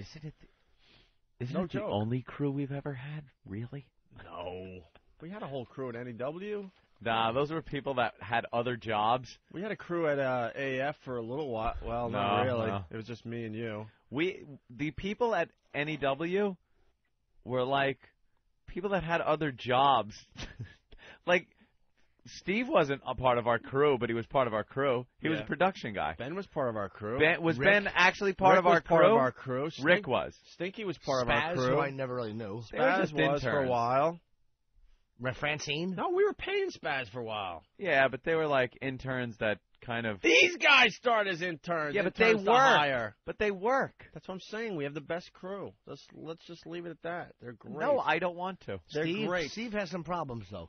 Steve I definitely told has him, some issues. I said, I want fucking realistic footsteps, and he brings me And that you get crap. high-heeled shit. I don't know. All right, in other news, I was just trying to be nice. There's no jokes. These guys have been unbelievable for us. Ooh, Stan has something for us right One now. of the I bet it's stars have walked in right now. What do you got for us, Stan? Stan? This doesn't have to be addressed immediately, but it's the top 5 or top 10 targets of late night monologues. Ooh, throughout the year. I know you like the old 2005 summaries. They're kind of the pulse on what's been going on in the I don't country. know if we like it, but it's the world. It's the thing to do at the end of the year is to kind of take a look back at the year. Oh, they do all these every Top 10 late-night joke targets. So I guess Leno and Letterman and Conan and the rest of them. Yeah. If this was just a Letterman top 10 late-night joke targets, number one would be New York City Rats. Oh, New York and Times Square, how filthy it is. Holy full fuck. of prostitutes. Get out of your fucking limo, Letterman. I DVR'd his show, last night's show, and sure enough, the first joke is about fucking New York City rats. Really? Enough with the rat humor. There's real shit going on in the world that you could skew. But that's safe, and it's not offensive politically or ideologically to anybody. Letterman, and people don't understand because they don't visit New York City a lot, but Letterman talks about rats. He talks about the hookers in Times Square. If there's maybe hookers still, but you don't see them. That's the last thing you see in Times Square, okay? Because someone's going to call me out and go, no, dude, if you look closely, they're still there. Right. You don't see them. It's disconnected. It's fucking Disneyland down there, Disney World, whatever you want to call it. Times Square is completely different, and Letterman's still talking about Times Square like it's 1979. It's just safe, dude. It's amazing how Letterman got this reputation for being a really hip guy. Like, compared to Carson, maybe he was. That was your mom and dad's guy, and Letterman was a younger guy. He was your guy. But then, and all of a sudden, it's like once Johnny left and Leno took over, and, Leno does all this racial stuff and this fucking Michael Jackson pedophile joke, and you never see that shit on Letterman. Nope. I've really changed the corner, and Jimmy opened my eyes to this, and I'm very disappointed. I was a huge Letterman guy, I got to tell you, man. But the guy's been just calling in that freaking TV show for years now. For years. He's a good interviewer, and he's a funny dude. But the monologues, and people say, well, he kind of knows he's not as good at the monologue. But it's like, yeah, but stop talking about stupid New York City rats and how Times Square has hookers. Absolutely, exactly. The rats are big. Are they big, Dave? Are they big? Arabs are attacking us. Exactly. Exactly. Yeah. Take a peek around a little bit when you're driving into New York in your limo. You might see some different things. My God, man. So the top 10 late-night joke targets, 10, Hillary Clinton, 9, Harriet Mears. Oh, she was the nominee, right, for the Supreme Court that went nowhere. Right. 8, Tom DeLay. 7, Saddam Hussein. 6, Dick Cheney. 5th place, Martha Stewart. 4th, Robert Blake. 3, Bill Clinton. 2, Michael Jackson. And, of course, the president would be number 1. With 553 jokes about him? Yeah. Wow. There you go. So that was beyond exciting.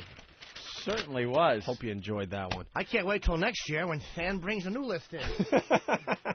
You bring me this shit again, and I'll fucking stick my finger in your eye. Oh, you were saying before Fan brought it in? Yeah. Best crew ever? Best crew ever. That's right. And in other news, Sleepy Donut Guy dies.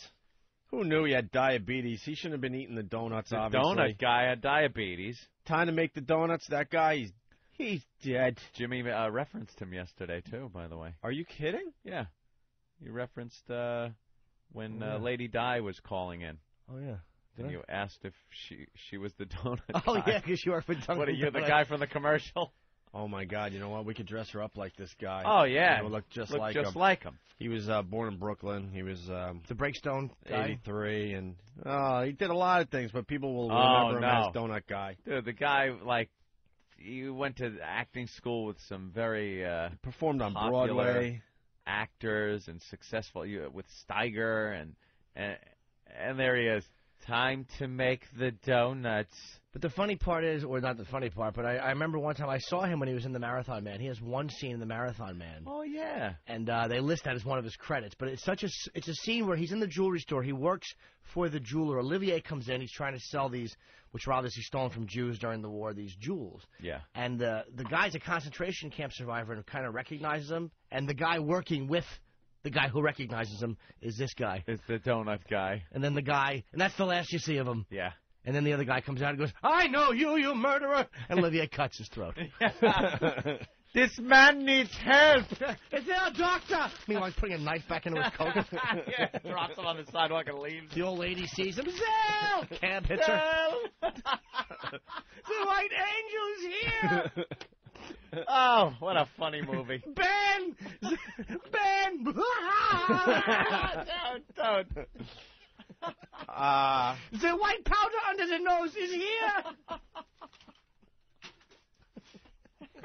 And finally, we have a creepy story.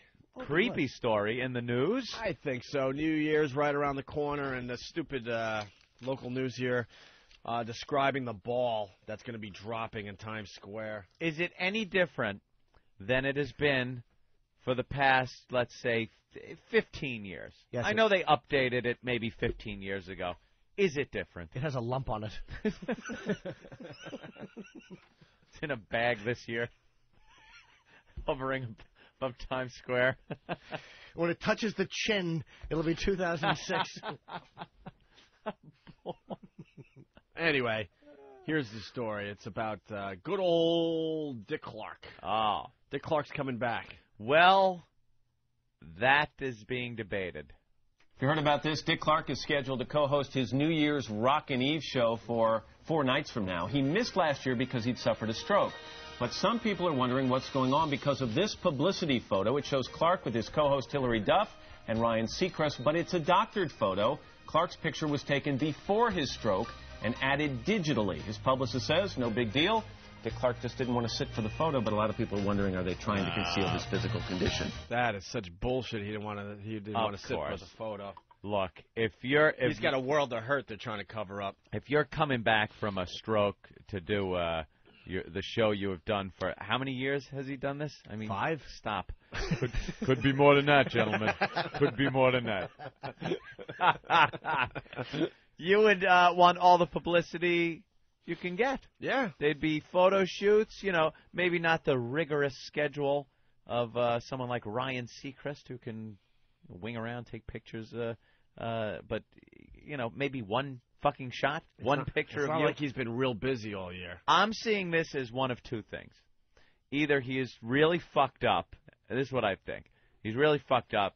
They don't want to take pictures of him because he's fucked up. They're going to use him in a very limited capacity on New Year's Eve. Or he's all right enough to do this where it's not going to look really fucked up, and it's a publicity stunt. The big reveal is going to be on New Year's Eve, and they want people watching, so they're going to show and say, hey, look, here he is. Look at that. The smile does reach both sides of the old face. Oh, I think he's going to be on camera for less than a minute, and it's going to be like a tribute to Dick Clark. They're going to show all past footage. Past clips. And then they're going to have it set in such a way that he doesn't look that bad. Where you can just kind of see, like, half his face in the frame. Wow. A big ultra zoom in on half his face. Happy New Year! Or he's always peeking around the corner talking. You know what I mean? Hiding behind a building. Oh, no. Jesus. Oh, no. Maybe for New Year's, instead of the ball dropping, they could have the other side of his face drop. Oh, Jesus, no. Why are you looking away? Oh, I like Dick Clark. I know. Put Kiss on TV in the 70s. I like him. Yeah, but 5, cinder block. 3, 8, chicken parmesan. Pound sign. Dick, just. Where's Ben? Because Ben said one of the rag magazines had a picture of Dick Clark, and he was completely gray and white hair. Really? Was he 76? I don't know. He's up there now. Yeah. Yeah, because they were calling him the world's oldest teenager for many years. He seemed, I know. I just don't like the name of the show, New York. It's like New Year's Rockin' Eve. But there's no G in rocking. It's an N with an apostrophe. Don't need the G. It's more rockin' if it's just a little apostrophe. That's right. And they call him the world's oldest teenager because he was always in the music scene and hip and never seemed to age, Opie. Kind of like Jean Benet being the world's youngest porn star. Right. And she will never age. Why did I have to go there? Why? Because you always go there. You're Jimmy Norton. But I'm sure he was dyeing his hair. He didn't have jet black hair in his 70s. And then perhaps with the stroke and everything, I don't think you're supposed to dye your hair. What, Opie? Goddamn listeners are just way better than us today. Just steal the line. I want to so bad. I really do. Just say pilfer it. Just pilfer it like it's yours. Go ahead. Hang up on him and pilfer it. I can't. Pilfer. Colin, DC, go ahead. Watch him fuck it up now. I know. Watch him fuck it up. I just wondered if Dick Clark should be known as half a dick face. Damn it! I His curse delivery you. stunk. Yeah, I know. Your delivery really Bill stunk. Burr, everyone, outside the studio. And I would have preferred an old half a dick face.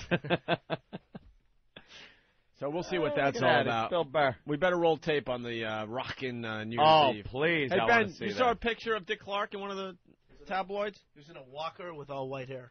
In a walker? Well, using a walker. Oh, using a walker, Yeah. all white hair? How long ago? Choir, like 2 weeks ago. How did he? Was he standing up in the walker straight? Was he hunched over? Hunched over, head down, gray hair. Really? He really looked old. A lot older than that boy. photo. Oh, boy. Oh, man. For the first time, I think I'm going to have to watch this. Yep. How great would it be if he fell off the stage? Oh. Doddering old man. Hillary Duff has to jump in and help him. He slips and calls her a cunt. 5, 4, cunt. No, stop it, Dick. Yeah, he addresses each one of them by action. 5, 4, cunt, shitty show. 2, 1. We'll all be watching. Sure. Rockin'. Jersey, Nick, what's up? Hey, what's up, guys? I don't know if you caught the picture of Paris Hilton in today's Daily News on page 10. Yeah, she's sunning in Bali, I believe. Yeah, but check out between her legs. She's got the big, meaty veal curtain showing. Where is this? Good call. What what paper? A nice bulge. Daily News, page 10. Check She has it a out. nice fat lip bulge. Good call, sir. Veal curtains, Jimmy. I don't know if they're veal News. curtains, but it's like whenever a girl crosses her legs like that, there's going to be like a little bit of a bulge from the bikini bottoms. You just said with your thumb and your middle finger. Yeah. You could see a lot of anatomy right there. My motto is the Certainly bigger can. the bulge, the better the person. Wow. Nice big fat bulge.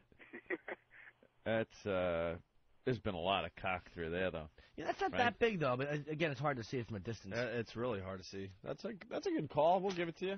All right, man. Thanks, Jersey, Nick. You better if she was wearing white. Seen right through it. All right. Yeah, did you see those big juicy lips outlined?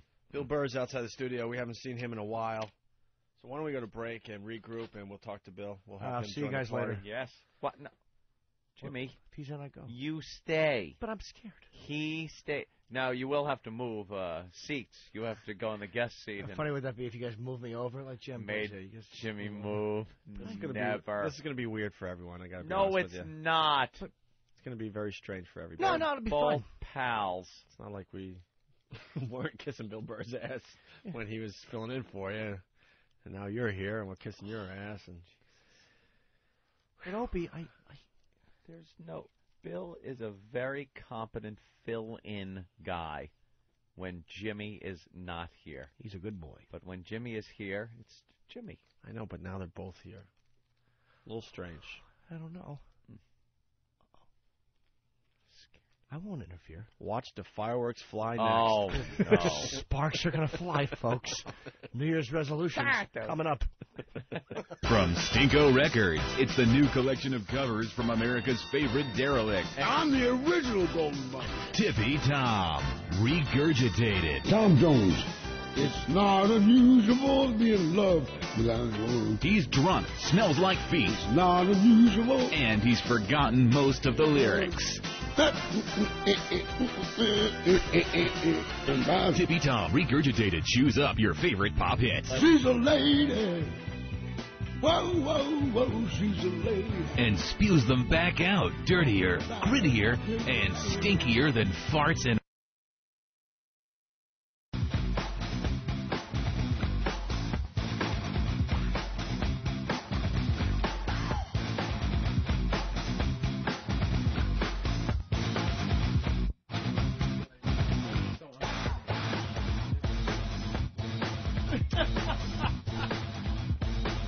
We're doing a show within a show. Bill Burr in studio. Billy! Hello, fellas. Good to see you again, Bill. What's going on? Not much, actually. We're kind of just calling it in. We got one more show for this Calling year. it in. And then we'll regroup for next year. Another guy jacking off on the camera had to be booted out of the room. What's going on with that? We're on Pal Talk, as you know.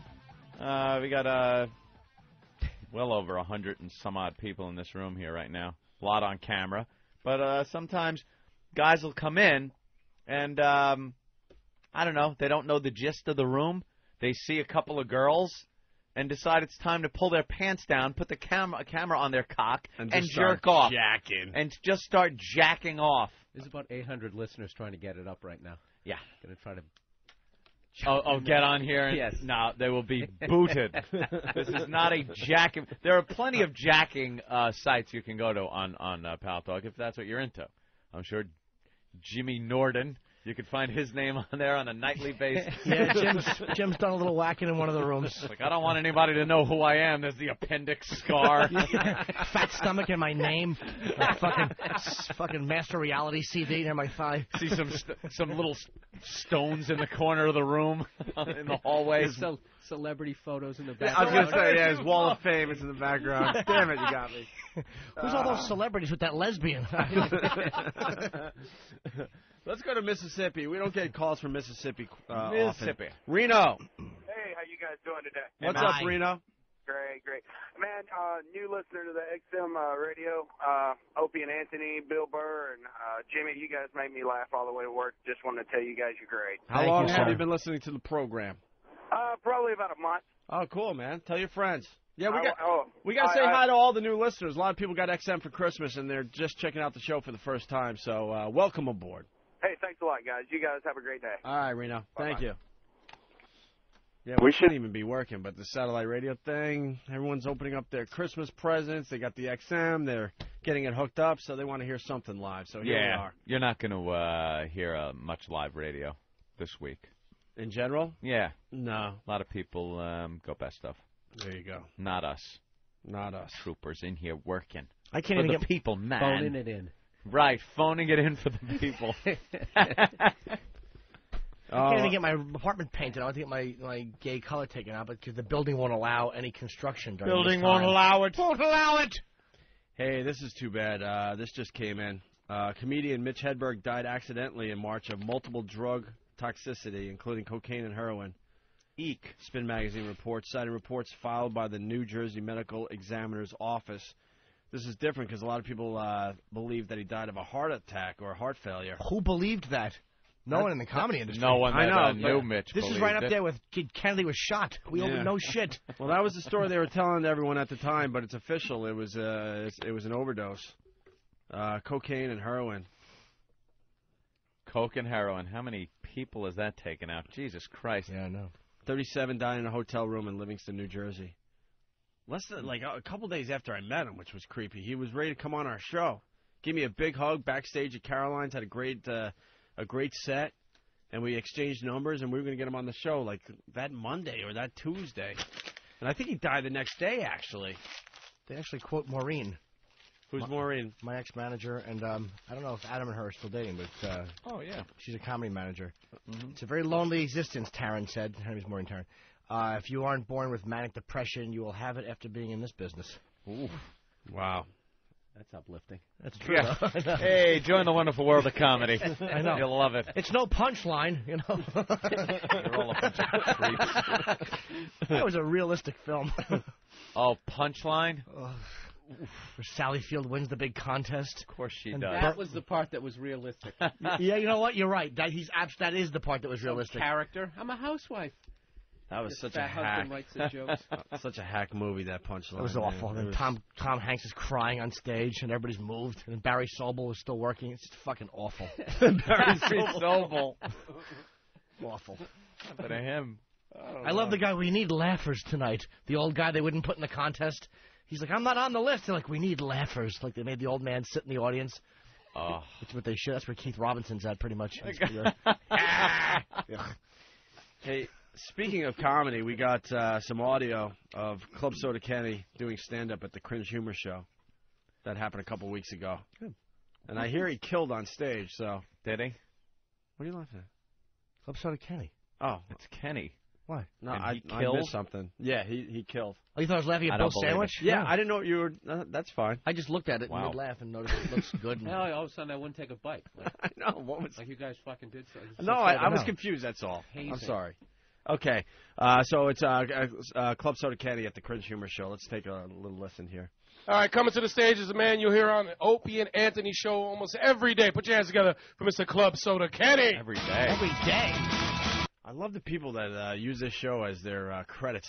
Every day? Hear him on the show almost every day. There What? are advertisements for comedians and stuff in local papers, or you'll hear a commercial on a radio show or something, Yeah. and their credit is that they're regular on our show, and I don't even know the guy's name. I'm like, That's maybe we pretty had him bad. on like one time, like years ago. And that's your fucking credit. I know, but it's strange. You have I to like the exaggerate any credit you have. Yeah, any credit you read or see for a comic is so exaggerated. There's some that you see, as seen on the Tonight Show, and they mean with Carson, like it was that long ago. You know what? I like the guys who they'll say this guy has written for the Tonight Show, and all it means is that he's submitted jokes that they've turned down.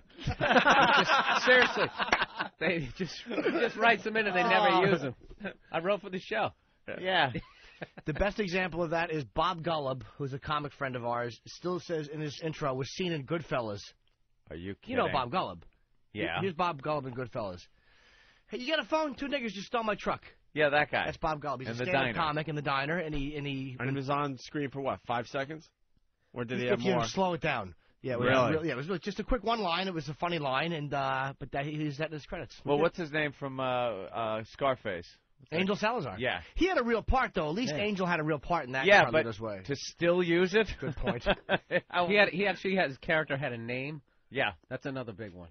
It's big if your character had a name. Yeah, Guy driving truck. You're not just surly truck driver. That's how you know you're a nobody, when you're named after your job. Yeah. Guy who? Guy with mop.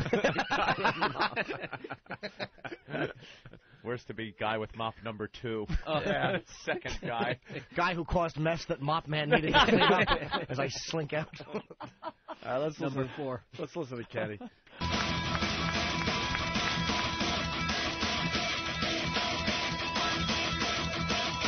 Wow. Big intro. Exactly. Is he Was he walking still on his driving it hands? from Jersey? You only wanted me to talk for 5 minutes, so why are you playing the music so long? Oh, he addressed it. Not in a very funny way. I want to thank Patrick for inviting me down. It's the holiday season. Is everybody enjoying the show so far? Well, that'll change drastically now.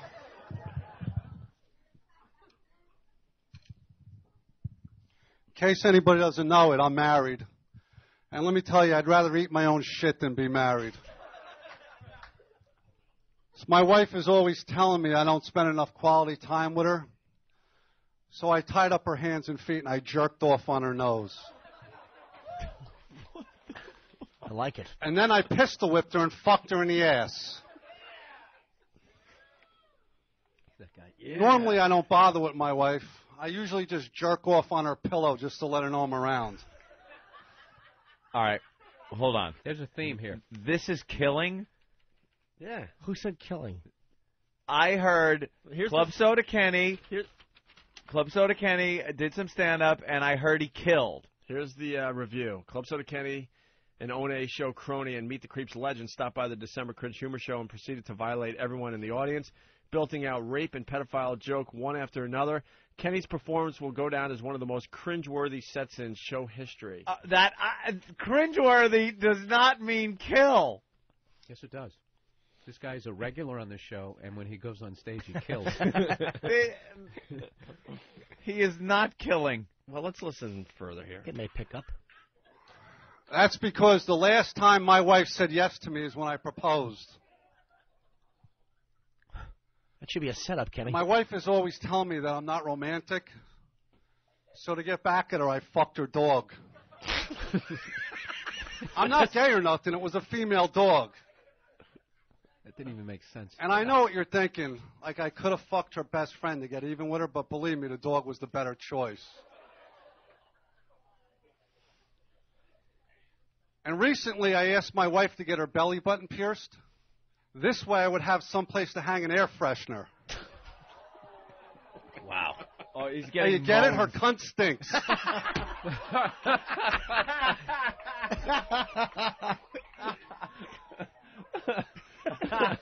How does he go home after this set? Oh, he probably figured it wouldn't be played on the national radio show. That's true. You used to be safe, you know. Regular radio can't play this. No. Club Soda Kenny. Good morning, everyone. Hi, Kenny. Hi, Kenny. Hello, everybody. We're in the middle of critiquing your set. Well, I can't understand the unwarranted attention. It sounds like you had a wild set down there. Well, you know, it was the holiday season, so I thought I'd give everybody a treat. Wow, you are pretty rank, pretty raw. But, you know, overall it wasn't bad. Like, the wife stuff went over pretty good. But once I started with the rape and the pedophile stuff, then it was downhill from there. Yeah. That's surprising. We got more of your stand-up, so you guys want to hear it? Or Do I? Yeah? Yeah. All right, hold on there, Kenny. I want this on CD. Before my wife, I was engaged to a girl with a wooden leg, but I broke it off. That's clean. And you know what else is annoying? The only time my wife stops talking is when her mother starts. But I guess I really shouldn't complain about my wife. She really is the perfect woman. I mean, what other wife would lick your asshole while you fuck her mother? Did you hear that guy just go, oh! He recoiled. Yeah. And they're all giving you a chance. They want to like you. I like how they didn't give him anything on that first mother-in-law joke. Right. It was like from 1955 honeymooners joke. Yeah, the mother-in-law. Yeah. The old battle axe came over last night. This guy writes for Henny Youngman. Yeah. Next guy coming to the stage. He sounds a little bit like Rupert Pumpkin in his... Rupert Pumpkin. Take my wife's cunt, please. He's got that same delivery as Rupert. Ma! And I know I'm a bad husband because I cheat on my wife. Like one time I met this girl and she was so horny, all she wanted to do was fuck. And then I found out her nickname was Robo-Cunt. And then last night I met this Filipino girl, but by the end of the night she wasn't Filipino, she was full of penis. I filled her belly button up with so much cum that it sank. I turned her pussy into a Snickers bar. It was packed with penis. Oh, my God. Oh, man, Kenny. I got flop sweat. I like how your set has a dynamic. It has its highs and its low point. Like, you started out, people were not like laughing or applauding, but they were reacting. Right. Now you've reached that point in the dynamic where they're just not even acknowledging you're up there. I got reaction. You know, people got to understand, excuse me, I don't do this for a living. I just do it as a goof to entertain my friends. And the audience isn't mic'd. Like, even on the big laughs, you can hear them in the background. Yeah. So there probably are some laughs that we're not hearing because the audience isn't mic'd. All right. There's like 100 people there. Plus the guy, he's walking the line here. This is what happens. Yeah. When you take chances on Kenny's working a little blue. Yeah, you know, just a little bit. A tad blue. I would love to hear Club Soda Kenny do the Aristocrats joke. This is PG-13. His version of the Aristocrats joke. I want to see Kenny go up and do these jokes clean. I want to see all the profanity removed. Yeah. All right. That would be a very interesting set. Let's get back to the set here. One time I went out with this girl that worked at the International House of Pancakes, and when she got done with work, I hop on her ass. But I'm glad to see we got some good-looking chicks here tonight. I hop? You're a really hot chick. Uh-oh. You're so hot, I bet when you were born, you burnt your mother's pussy hairs coming out. And speaking of childbirth, does the clitoris act like a speed bump when the kid is born? That was a segue. And she's got big kids, too, in case you didn't see them. I have a question for He got nothing on that one. Well, it doesn't make sense. What, is she giving birth on her head? How does that work? Yeah, why? Do you know the female anatomy, Kenny? Yeah, the clitoris doesn't... It's not in the place where a speed bump would be for a child coming out. Yeah, the baby would bump the front of his forehead. I don't know. It's like comedy. Yeah, something like it, in that it is spoken. Yes, there's a microphone involved. How do you fix that joke? What if you had her slide down the taint and fall into the asshole? I like that. Yeah, there you go. There you go. Free. Free advice. Bring it morning. up to the stage. You can He use wrote that. for Club Soda Kenny. Bill Burr, let's give him a big hand. Let's continue here. I like a chick that comes with standard airbags. You're really hot, too. You look like good eats. I bet you your cunt's so spreadable, it's incredible. You know what also works, what he's doing here?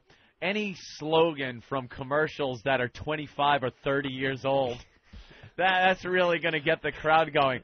So spreadable, it's incredible. Isn't that some kind of craft product or peanut butter? What used that slogan, Club Soda?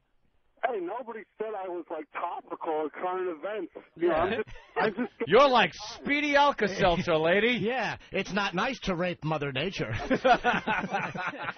I can't believe I fucked the whole thing. I'd like to have a cunt and a smile and keep me company. Wait, I'm writing this all down. Hold on, I got to write this down. Holy shit. Oh, she's got ring around the asshole. Time to make the goo.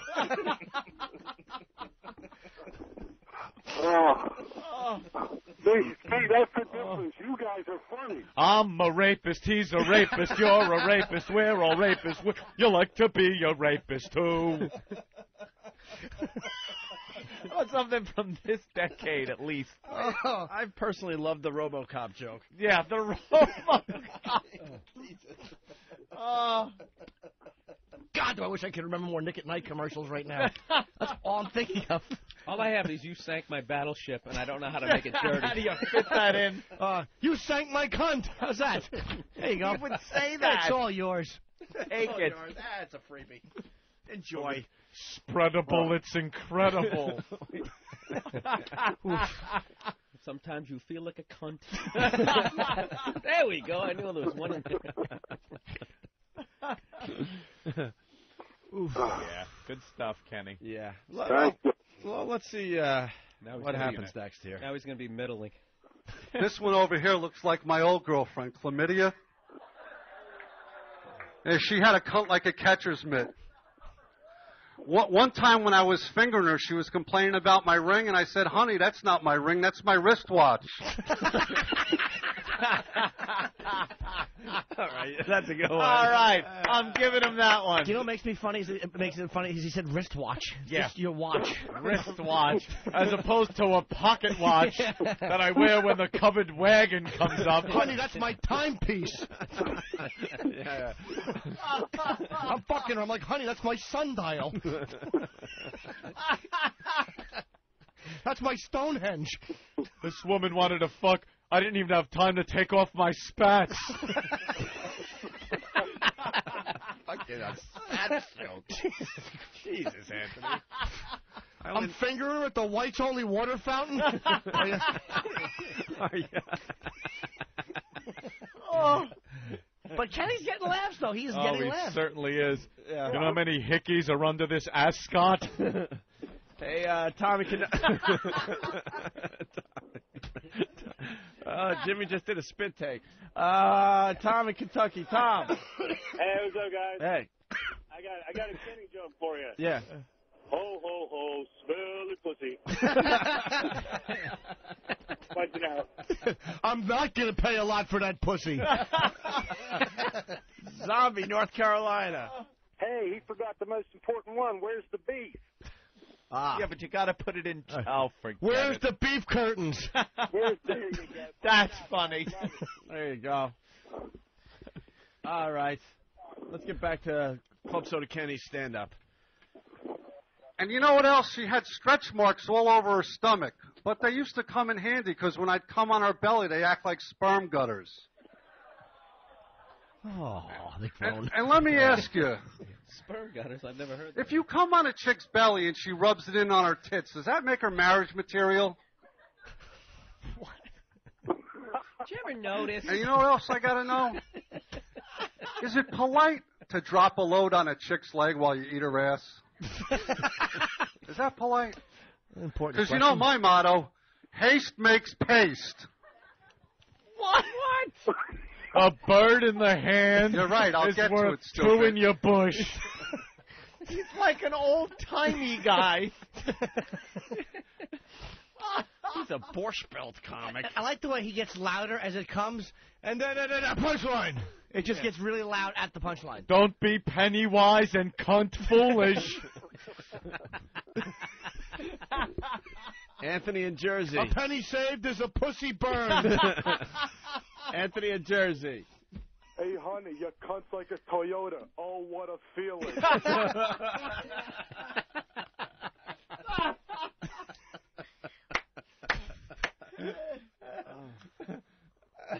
Melt in your mouth, not in your cunt.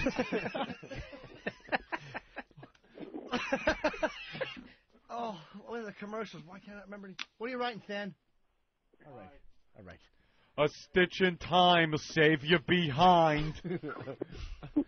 Brian in Ohio. Brian? Yeah, how many licks does it take to get to the center of a uterus?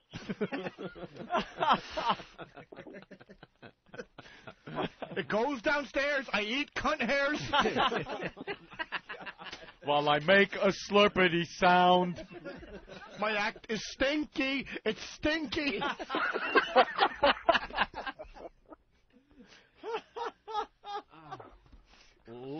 Leave off the last S for syphilis. That's Chester's liver from Whackbag. My wristwatch. You are. How old are you, Kenny? Ancient commercial references. That's because that's how old that joke is. Who's got the best darn pussy in the whole wide world? Let's go to Dr. D. Dr. D. Speak softly and carry a big dick. Florida. Sean, what's up? Honey, you are finger fucking good. Very good. It plumps when you suck it. Kenny's cock. Ben in Virginia. Ben. I can't believe I ate the whole tank. My pussy has a second name. It's M-E-Y-E-R.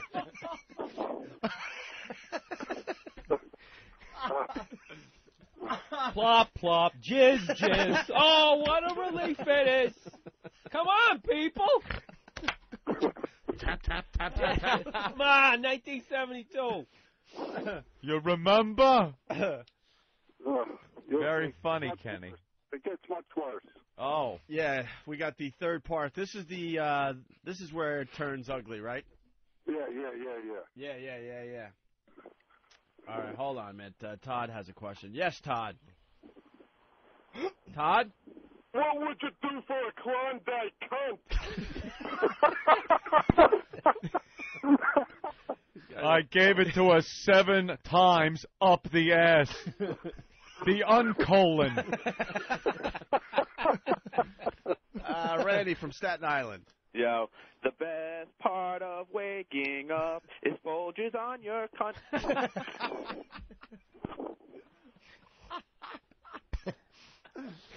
You're a little dirty. A little dirty. And a little old. I hope you can write real fast because this is A material. Yeah, it's all good stuff for you. All good stuff. I know. It's terrific. This is going to be just as good as Dice's nursery rhymes. This is your thing now, Kenny. Thank you. Thank you. You want to hear more of this? Oh, yeah, absolutely. It's a couple more minutes. Drink semen first. Let's go to Mike on Long Island. 45 malt liquor. Mike? Yeah, what's up? Please don't fuck the pussy. Go ahead, Mike. Okay, sorry. Crazy Kenny, his pussy's insane. Mr. Nipple. Stan gave me one. Lego my cunto. That's funny. Why did you give me that one? That was fantastic. That certainly was. Right in front of our eyes. That was fantastic. Time to make the jism. Now we're starting to bomb. Yeah, that's all right. All right, we'll go back to Kenny. Now we know when it's time to go back. There we go. Time to go back to Kenny. Kenny on stage. You know, the other night, my dog kept me up. My dog was barking all night long until I threw a shoe at it. It was a hush puppy. Oh. Oh. Yeah. You know, I didn't always have a cool job like this. One time I worked at a hospital, but I got fired for throwing the colostomy bags around like water balloons. They didn't seem to mind when I was fucking the old people and the dead people, but the colostomy bags put them over the edge. And ladies, you know what the hardest thing about wearing a colostomy bag is? Back me up. Finding shoes to match. But even though I got fired from the hospital, I still became a gynecologist. But I got fired from that job, too, because I got caught eating on the job. How many times did he say job? Yeah, nobody can call me a quitter because I got fired from every job I ever had. And, you know, I usually don't tell this, but since... Come on. That was like the clever... That was pretty... Kenny stuck in a clever one. Clever one. He totally threw the crowd off. I know. They were bracing themselves. They're like, what? It's got to be something really heinous. Yeah. No? Oh. Hey, Pat from Menaki wants in. Pat? Hey, have Mikey eat her ass. He'll eat anything.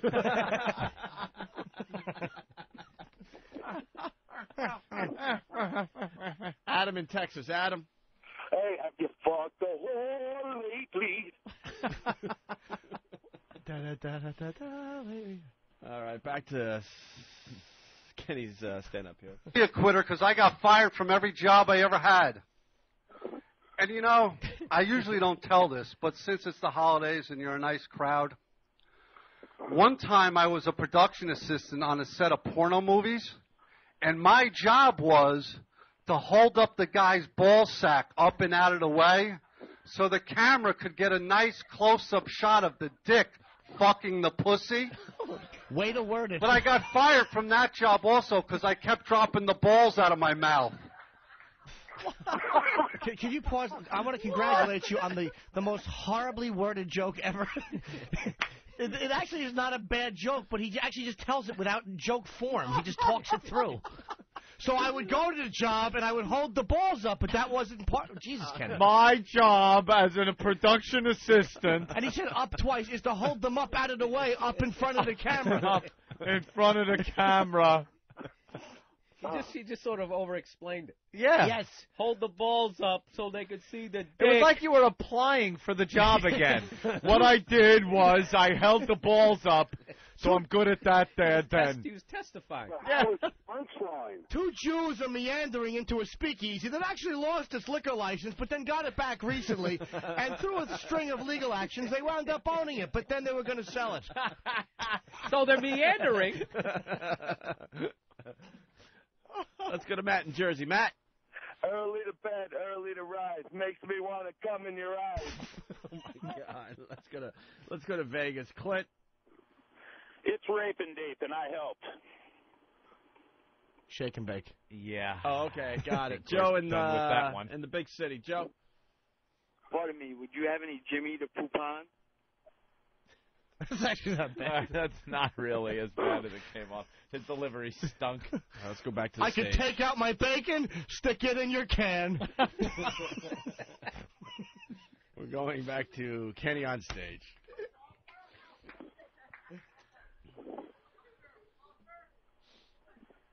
So the other night I'm home watching TV, and I'm watching this movie that's got a brutal rape scene.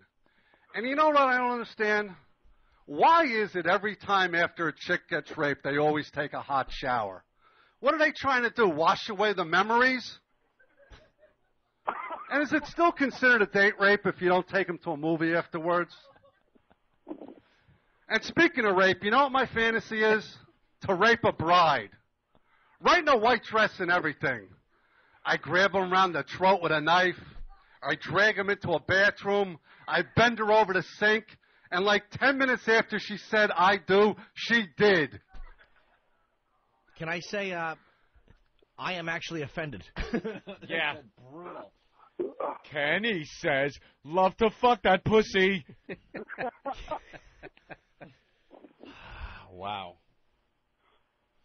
I'm very proud of my closing joke, though. Yeah, the closing joke will do it? Yeah, we're getting towards the end.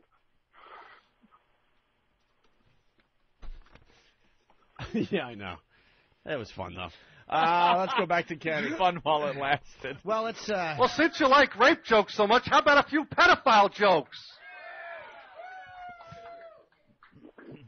You know, when my son was a toddler, my wife asked me to give him a bath, so I decided to bathe with him. So while we were bathing, my son asked me, he goes, "Daddy, how come your penis is different than mine?" And I said, "Son, because you don't have a boner." Listen to the silence. Listen to the silence. The sounds of silence. I do like that old commercial he used to do though. Cunt, cunt, cunt, cunt, cunt, cunt, cunt, cunt, cunt, cunt, cunt, cunt, cunt, cunt, cunt, cunt. And boy, if that bombed, was Fan gonna get called out? But since it didn't, I wrote it. Listen to the silence again. And I said, "Son, because you don't have a boner."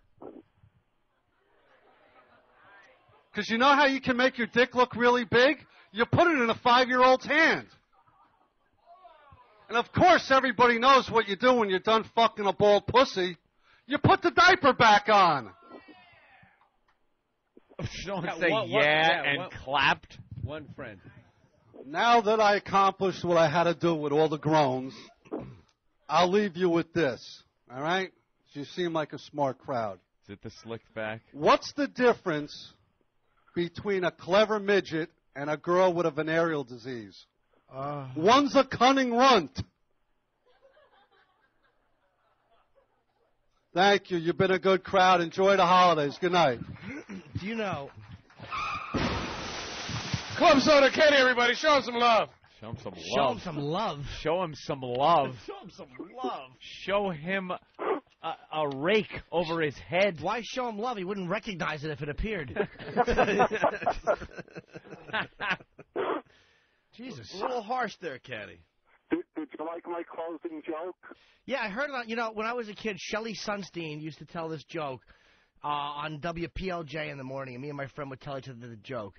And that was one of the jokes that I heard when I was like 15 in high school on WPLJ, a cunning runt. Really? Yes. So it brought back some fun memories for you, Jimmy. Yes. What you're saying. Exactly. Yeah, but couldn't say running cunt. Oh, is that it? Oh. I didn't know there was a reverse there. Okay, that makes sense. Let's go to Yeah, Dan. what's the difference between a clever midget and a girl with a venereal disease? Wait. What? Oh, now I get it. We get it. We get it. A clever midget is a smart little fella? Yeah, one's a cunning runt, the other one has a running cunt. No, the other one is, not has. Thank you, right. Captain Obvious. Dan in Vermont. Yeah, dude, I'll bring the jack to see if I can hook him up to that radio. Is he doing a bit? Dan. Dan. He must have been hold for a while. Yeah. No, he's like trying to smash a radio live on the show or something. And it's failing miserably. Dan. Dan. Did you have a good Christmas, dude? Who is he talking to? Dan, who are you talking to?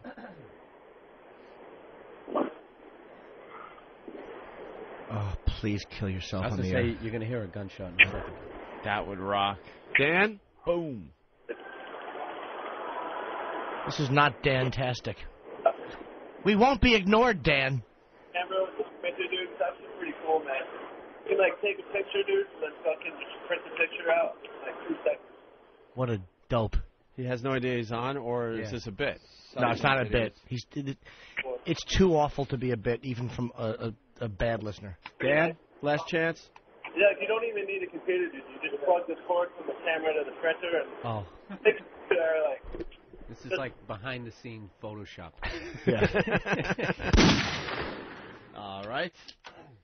Kenny, anything else you want to say? I want to wish all the people a happy New Year. All right. You want to say goodbye to Canada, or should we do that? Yeah. Just a little country. What happened? They're not going with the program? They are. Would you like to say goodbye to Canada, or should we do it? Up till your act, I think we were fine. I think we were just fine. All right, Kenny. What? You can't blame me for their country. All right. Goodbye. Thank you. And I'll talk to you about our New Year's plans in Philly at the Tower Theater. With Jim Norton. Yes, we're all going down there. So, all right, Kenny. Make sure everybody gets their tickets. All right. thanks, Bye, fellas. doll. Have a nice day anyway. All right. All right, bye. 90% of that was a really good bit. Oh. Man, he is just. That is beyond anything. They were enjoying him up to that point. They were actually enjoying him, and then he was like, they're like, Yeah. I think when he did his so-called rape joke, when he just described a rape. Yeah, rather than having like some sort of punchline. Any kind of punchline or humor to it or irony or anything, but just a description of a horror. Rape's a tough one to sell in comedy, but it can be if you do it right, if you sell it right, if the joke is good. But like when you just describe it and then go at the end. Yeah, that's not quite it. What a twisted. Your tag is, so that's what I do. Yeah, right. That's really good. Twisted fuck he is, man. All right, well, we'll step aside, regroup. I got a tinkalope. I know. Bill Burns studio. We promoting anything today, Bill? I'm going to be at Caroline's, January 5th through the 8th. Look at that. Where are you New Year's Eve, sweetie? Oh, Jesus, Jim. I'm in Livonia, Michigan. Livonia, Michigan. That sounds like a black girl's name. At a little club called Kickers. Kickers in Livonia, Michigan. A dance club next to it. It's one of those deals. You ever get like called in like August for a gig like 4 months down the road? Yep. Yeah, it's good money. Fuck it, I'll do it. And then all of a sudden December comes along. Like, am I? What am I doing? Am I in Greater Detroit? Bill, is it $1 million a night? No. Kickers. It might be a great gig, And though. what night is that? He's such an ass. What night is that? What is? Oh, 29th, 30th, 31st. New Year's Eve. New Year's Eve is what I was going Yeah. for. You're going to be in Yeah. Livonia? Kickers. Livonia, Michigan. New Year's Eve? Really? Yeah. See, a lot of guys go for, like, theaters, or they go for an A room, but not me. I keep it real. I keep it gully. What's sadder is that there are people that actually live there that have to spend New Year's Eve Yeah, there. you can leave. You're at least making money. Yes. Oh, this is pathetic. You guys are like some of the meanest people on the planet, and like this gig is so bad, you're actually trying to find something positive about it. I'm trying. But no, I've done enough gigs where I know it's a gig. It's money, man. It's like I'll work any club. Like if the money is right, who cares? But Buy yourself a new wristwatch. yeah, buy yourself a new wristwatch, something like that. My wife loves that car.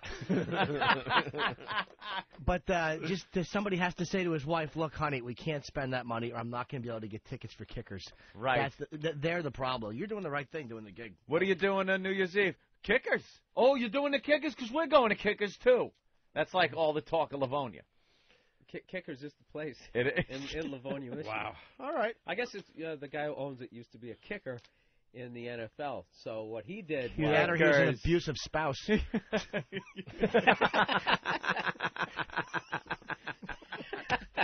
What happened to black in her eye? Yeah, it closed.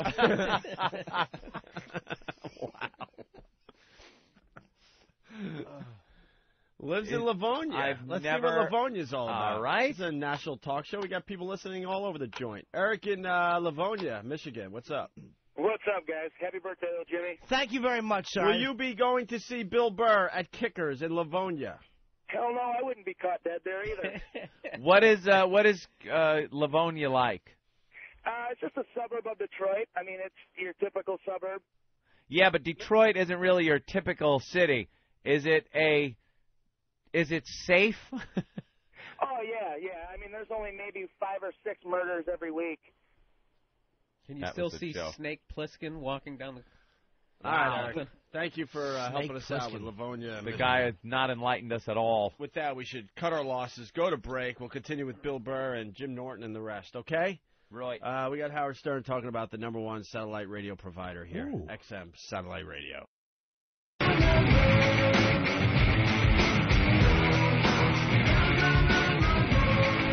Everybody.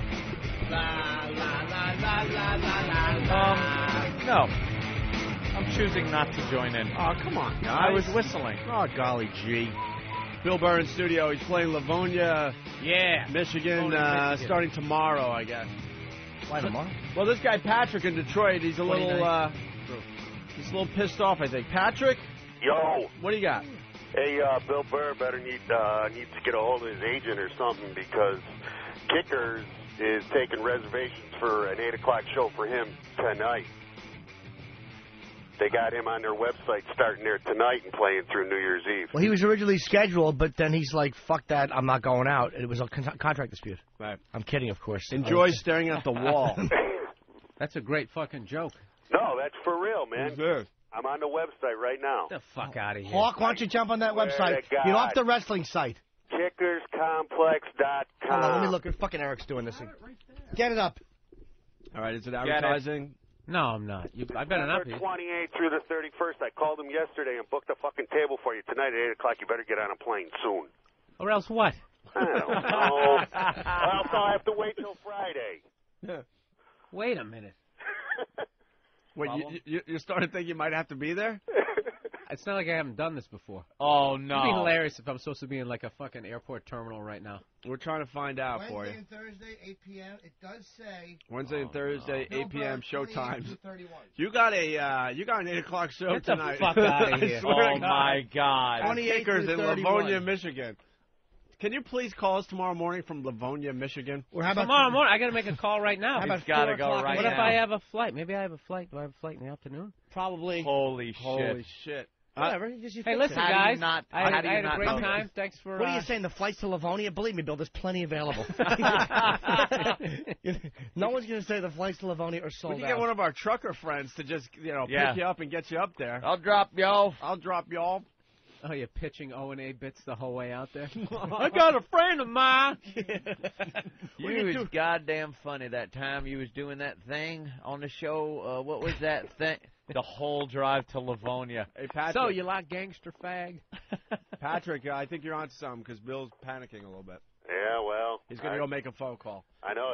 They got a 2-for-1 ticket, too, so it's Oh, $8 my to God. see him tonight. 2 for 1. You got 2-for-1 ticket. You got 10 hours to get there. You're fine, Bill. Me and my friend are paying $4 each to come see you tonight. So you better get there, man. 2-for-1 and you ticket. better be good. I want my $4. No. That you can print out and clip. That's trick advertising. Do you see it? It's right there on the page. Right? Wednesday or Thursday, 8 p.m., 2-for-1. Yeah, it's 2-for-1 Wednesday because I'm not going to be there. Bill's 28 through 31. It does say 28 through 31 on the calendar. Wait, Show him no, Bill the no. calendar so he doesn't think That would be 4 days. 28 through 31. Today's the. And my 28. entire infrastructure is on vacation. Oh, my God. All right, Patrick. Hey, and Bill, don't worry. Livonia is extremely Caucasian like you. You'll be safe. What airline do you You guys fly? are the scary ones. What airline? Huh? Why don't you check? Make sure you don't have a flight. Dude, I don't know any, the mere fact that I'm here and I should be on a plane should let you know I don't know when I'm flying. Hey, we got a trucker, Lance. Lance will get you there. Lance? Yeah, this is, I'm going to Livonia there. I give him a ride. He might have to grease up a little bit, but I can get him in there. He's in big trouble, Lance. All right. We don't use a heavy board like you, Lance. Alabama trucker, what's up? Hey, guys. Hey. Bill Burr is coming to fucking Alabama, and I scheduled this. I'll be home, and I can't wait to see him at the Stardome. It's going to be fucking awesome. Well, And I want him to when is Bill coming to Alabama? You might want to let Bill know, because I'm sure he doesn't have a flight Not booked. a clue. It's this February the 9th. And Jimmy Norton, you need to bring your little faggot ass down there because I want to see you too. Well, you know, sir, hurtful talk like that isn't going to get me booked. That's the exact thing that's going to keep me up. He's just giving you some hot tub talk. Hot tub talk. Come up on stage and give you a little hug. All right. And now someone's saying there's a snowstorm coming, so you better hurry and get the hell out of New York. Great. No, that's great. That'll be my Woody excuse. in Detroit. Hey, there's a big snowstorm on its way into Detroit right now. Oh shit! That means I can't go. No, I'm sure if you show up by 5 o'clock, you can get out there, no problem. The airport's right by Livonia anyway. So then there's really no urgency here. I'm impressed by all the Michigan Well, listeners, actually. All right, let's go to Greg in Tennessee. Greg? Hey, guys. Hey. Hey, man, I got my XM radio about a month ago, Yeah. and, man, I haven't changed this station since I installed this thing. And I Oh. think you guys kick ass. All right on, man. Thank you. I listen to you every day, listen to the replays every night. Oh, yeah? You do? Oh, yeah. And just for saying, for everybody who got their XM radio for Christmas, just so they could wait on little Howard Stern, Yeah. they can take their radio and shove it up their ass sideways. Yeah, I suppose you enjoy the show, right? Oh, yeah. Yeah, you have a lot of laughs? Do ya? Oh, yeah. Thanks. Thanks, Greg. I was expecting Thanks, a really that was really surprising. Sometimes you can tell by the Very time. nice. Whenever a call starts out like that, it's never a I good know. call. I've had my oh shit. All right. But he was a good. Got to say hi listener. to everyone that got the XM for Christmas. They're checking us out for the first time. Hi. Hey, pop culture, and you're gonna go make a phone call. Bill, find out. Bill Burr is gonna find out if he has to get on a plane. Yeah, we should do it on the air. Actually, Yeah. Hell yeah. Why not? Get the phone number. We'll do it on the air. Okay. Everyone's excuse me. Everyone's doing their year in review crap. Yep. Pop culture 2005 in review. All right. Why don't we take a listen to this and stop when we have to. In 2005, Stop. the iPod Nano and the Xbox 360 were the hot sellers. What about satellite radio? That was one of the hot Yeah. sellers. Well, she doesn't know. She's dumb. In my stupid little circle, man, I can't tell you how many satellite radios were bought. It was unbelievable. Unbelievable. Maybe she's involved with a company that has an interest in satellite radio not succeeding. Britney Spears had a baby. Remember when she was merely a cheerleader that you would sleep with? Michael Jackson arrived to court fashionably late. Showing up in his pajama pants. I mean, Michael Jackson. Star Wars Episode 3, Revenge of the Sith, was the top-grossing film of the year, and everybody was talking about Brokeback Mountain. It's about love that... It's a year in review, and they're saying everybody was talking about this movie. Yeah, for maybe the last couple days. Yeah. And no one has thought of Revenge of the Sith in 8 months. No. I can't even say that word. Sith. Revenge of the Jewish boy. Oh, that's Seth. Revenge of the Sith. There's Sith. Revenge. That's why these year in review things are ridiculous. Right. By the way, newsflash. Yes. If Steve Martin dies the day the Pink Panther comes out, I'm going to laugh. Sorry. Go ahead. Oh. So will God. I, Jimmy. So will I. That fucking disgrace. Some movies should not be remade. Why would you do that? Especially comedies, because there's some movies that are worth remaking because the technology got better, Yes. blah, blah, blah. But comedies, never. That In-Laws movie was on again. What the fuck were they thinking with Michael Douglas's remake? And he did it with Beyonce. Stop with the black chicks to try to get your audience and their audience. Yeah, it's a crossover, man. Oh, he's going to work. fucking awful. The Longest Yard, why? Why? I don't get it. Just rent the original. I don't get it. So before the movie started yesterday at the theater, the movie theater, they had a little thing on keeping your cell phone off, and it was Steve Martin as Inspector Clouseau. Oh, okay. It was so bad, I couldn't even watch it. Well, the cell phone was ringing. It was pretty funny though, because his cell phone's like ringing in his pocket a lot. Yeah, and he was doing Inspector Clouseau, which him doing Inspector Clouseau is his wild and crazy guy voice from SNL. Oh, I didn't hear him talk. Oh yeah, he talked. Oh yeah, and it was the exact voice of two wild and crazy guys. Ugh. What a fucking ass. Horrid. Peter Sellers, when he is doing the parallel buzz, and he's on the fucking parallel bars, and he jumps off and he falls down a flight of steps, The you're dismount. not going to do anything that funny. Yeah. That was what he did. And those movies hold up, too. Just rent the great. originals. Yeah. You're so right, Jimmy. I'm so glad The Honeymooners bombed as bad as it did, because then we don't have to sit through any more. Because if that movie did well, they excuse me, ma'am. You right? If that movie did well, they would have thrown a bunch of those at us. People are laughing because they're able to watch Bill Burr through the glass talking on his phone on camera. The Pal Talk is going to take over the world. Yeah, in the Pal new year. Talk. People get an insight to the show that's a little different than just listening to it, because they're commenting. They go, "Holy shit, Bill Burr is on the phone outside the glass talking." Yeah, this is real. Dude, I'm totally fucked right now because stupid Jason Steinberg is in. I'm calling him stupid. I don't know where my fucking gig is. He's out of the country. Out of the country. And Booker's not answering. So what do I do now? I call the club. I would call club. Yeah, call the Call club. the club, then call the airline. Might you fly? I We're mean, looking at a calendar right now, and it definitely says that 28. it's you. Oh, But again, It sometimes has Bill Burr blocked off from 28 through the 31st. Yeah, but it's only like an hour and a half flight, so I would think that he would book me on an afternoon flight, right? So That you would- think you that might would just only have a make flight sense. waiting for you? Well, where would you? How would you know about your flight info? Normally an email or something. How Hour and a normally would you half find into out? Livonia? Because even if it's tomorrow, how do you know it? Where do you It's- fly? it's Into right- Detroit, no, and then you drive to Livonia? Yeah. They actually just It's open a the door and you suburb. It's jump. like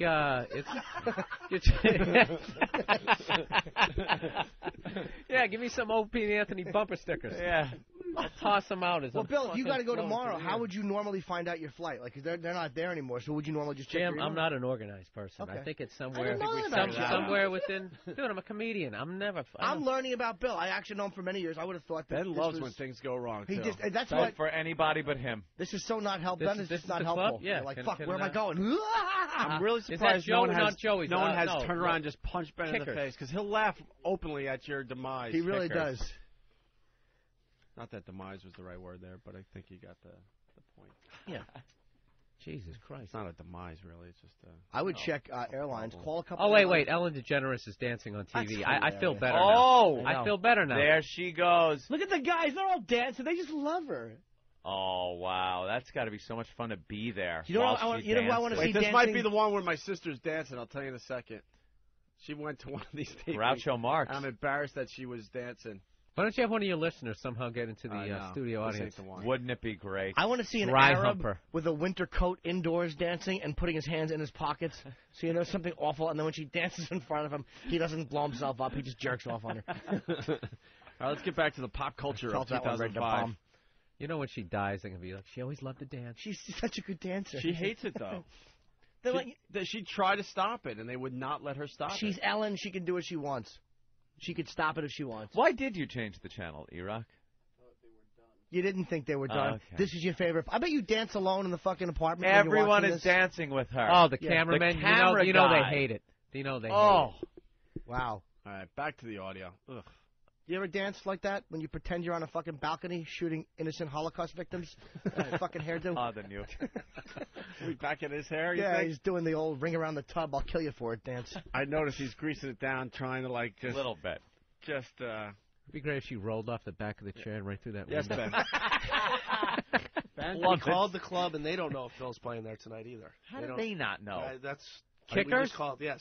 They don't know? Good. They don't know. I don't know. It's not my fucking fault. I'll see you tomorrow. All right. I'm relaxed now. Yeah, he's sitting back. All right, let's get back to this audio. Pop Culture Janitor. 2005, the year in review. We're in the middle of this. It's about love that can't be fulfilled. Cowboys who secretly want to get in each other's pants. The must-have pet this year? A puggle. That's what you get when you mix a pug and a beagle. If there can be a puggle, then why can't there be a Brangelina? In Hollywood, Brangelina was born after Brad dumped Jen. When the year started, Brad Pitt and Jennifer Aniston were still married. We felt that they would last for a while, and then here comes Angelina Jolie. I hope 2006 is the year to get rid of that style of doing That TV fucking shows. 3-second in and out clip show shit is atrocious. I've done a couple too. It was a great idea. Even we did one. That's how watered You ever down know that shit is. what rung in show business are you? Like, what are you between? You know, a mime and a comedian? Yeah. Big Apple Circus clown and John Wayne Gacy's version of it. Fucking, we were at the cellar last night, and I saw Patrice on one of those. I mean, we've all done them though, so I can't shit on him because I've done them too. They're atrocious because they never use the funny shit you say. They never use the brutal stuff. It's always the cutesy. Do the impression of it. That Richard Pryor, I ain't dead yet, motherfucker.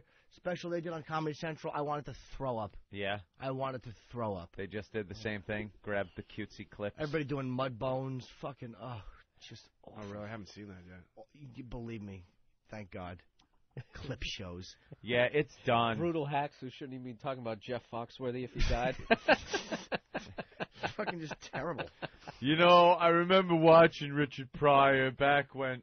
Shut up. Well, they had Collins You're not even on, worthy. They had, wanted, I guess, Mooney. I think they had some good acts, but it was just awful. Comedy Central edited it very poorly. All right, let's Did get back Mooney blame the white man for his death in any way, shape, or form?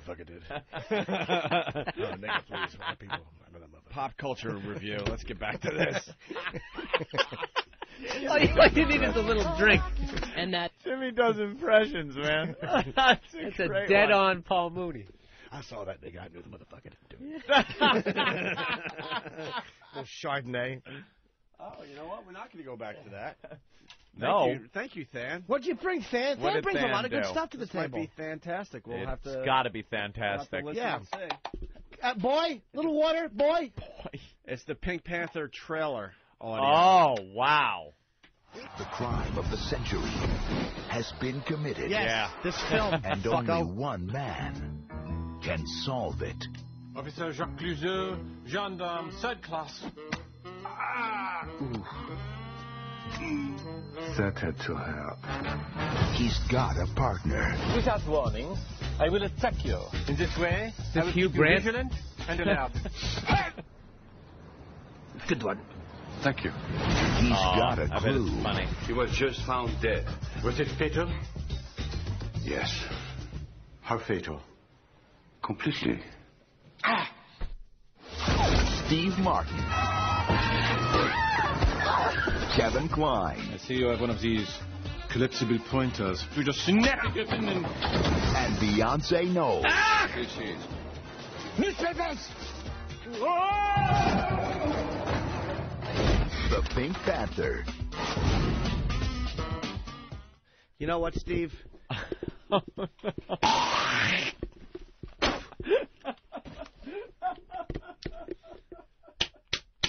You stink. You should be fucking ashamed of yourself. Hallelujah. What's the matter? They couldn't get a fatter, saucy black girl? Enough already. The Queen Latifah. We get it. You're the goofy white guy, the older gentleman. He makes me sick. He used to be so funny, too. Yeah. His stand-up was actually innovative. You know, arrow through the head. He's a nut, this one. But it was innovative because he was the first to do that. I agree. He was funny at and times. And then it became hacky after that. Cat handcuffs. King Tut. No, are you kidding me? Today, if you went on stage with an arrow through your head and a banjo, right? Yeah. You'd be immediately a comic genius. Oh my God, they would kill you. They would fucking kill you. He was winning Oscars. Yeah. You watch the little short films. He did some funny movies. I mean, he really fun. He did some of the fucking The Jerk, Planes, Trains, Automobiles, Roxanne. He was great. Planes, Trains, Automobiles. How great was he on SNL? He was always hilarious. But this is a fucking disgrace. He crossed over. Yeah. All right. And even that other one. What's that movie? Bringing Down the now? House. What's fucking Cheaper by the dozen? Yeah. Cheaper by the dozen 2. How much for your dignity, Steve? I have that on DVD. I own that. Oh, wow. Cheaper by the dozen. I'll be over watching that. Just once a year I have to take it off the shelf. Yeah. I'll watch it tonight when you're not at Kicks or Kickers. How about Cheaper by the Fives, starring Andrea Yates? No, that's a movie you got to see. I am the Pink Panther. Are you? Yeah, really? Are you, Steve? Why don't you just fucking... Why don't you remake Being There, too? Why don't you steal that? Why don't you steal that? You are suspected of drowning your babies? Did you drown your babies? I say 5 pillows without head imprints in them. I will need the testimony of the weeping grandmother. Mrs. Smith, your van was found in reverse. Your children were strapped in the baby seats as it rolled backwards into the lek. Into the lek? That's what I said, the lek. Because you're trying to be Russian all of a sudden. Mr. Spanberg, a little Lisa was a all right. chained to the radiator. I'm looking for a little Connor Peterson. He had a little baseball hat and his head was detached from his body. Is it true you took a boat out and dumped your pregnant wife into the water?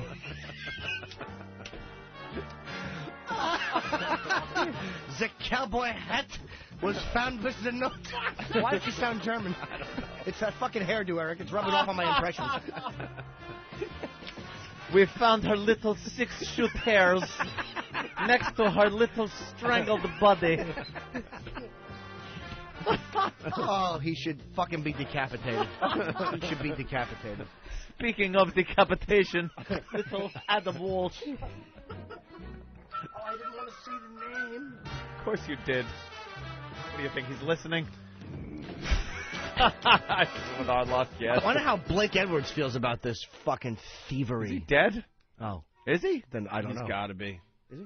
Yeah, I guess he I haven't heard his name associated with this. All of a sudden, thing. I'm obsessed with Blake Edwards. I don't even know if he's alive anymore. All right, let's get back to the audio. Kind Pop of killed culture. the whole momentum of that. It really did. Who is it? Thank God.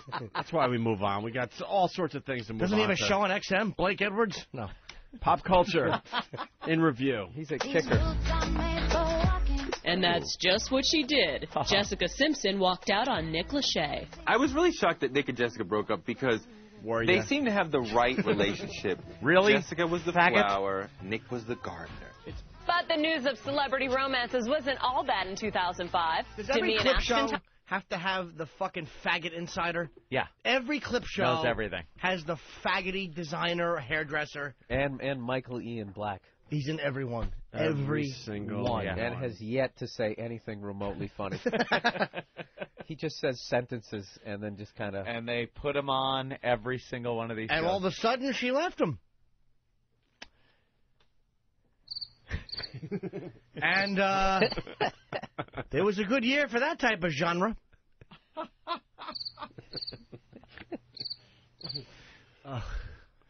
The news of celebrity romances wasn't all bad in 2005. Demi and Ashton tied the knot. I still don't believe Demi and Ashton Kutcher. After all these years of dating, no one ever thought it would work out. Demi and Ashton is so clearly a photo op. Tom Cruise and Katie Holmes are having a baby. While Tom was hanging all over his Katie, he was jumping all over our Matt. Oh, Matt. You don't even... You're glib. Oh, you should have blasted him right in the face. Hanging and jumping, kind of like, because they're both physical things you do. Right, yeah. So, that was wonderful. Oh, the phone's ringing while I'm on the radio. Oh, boy.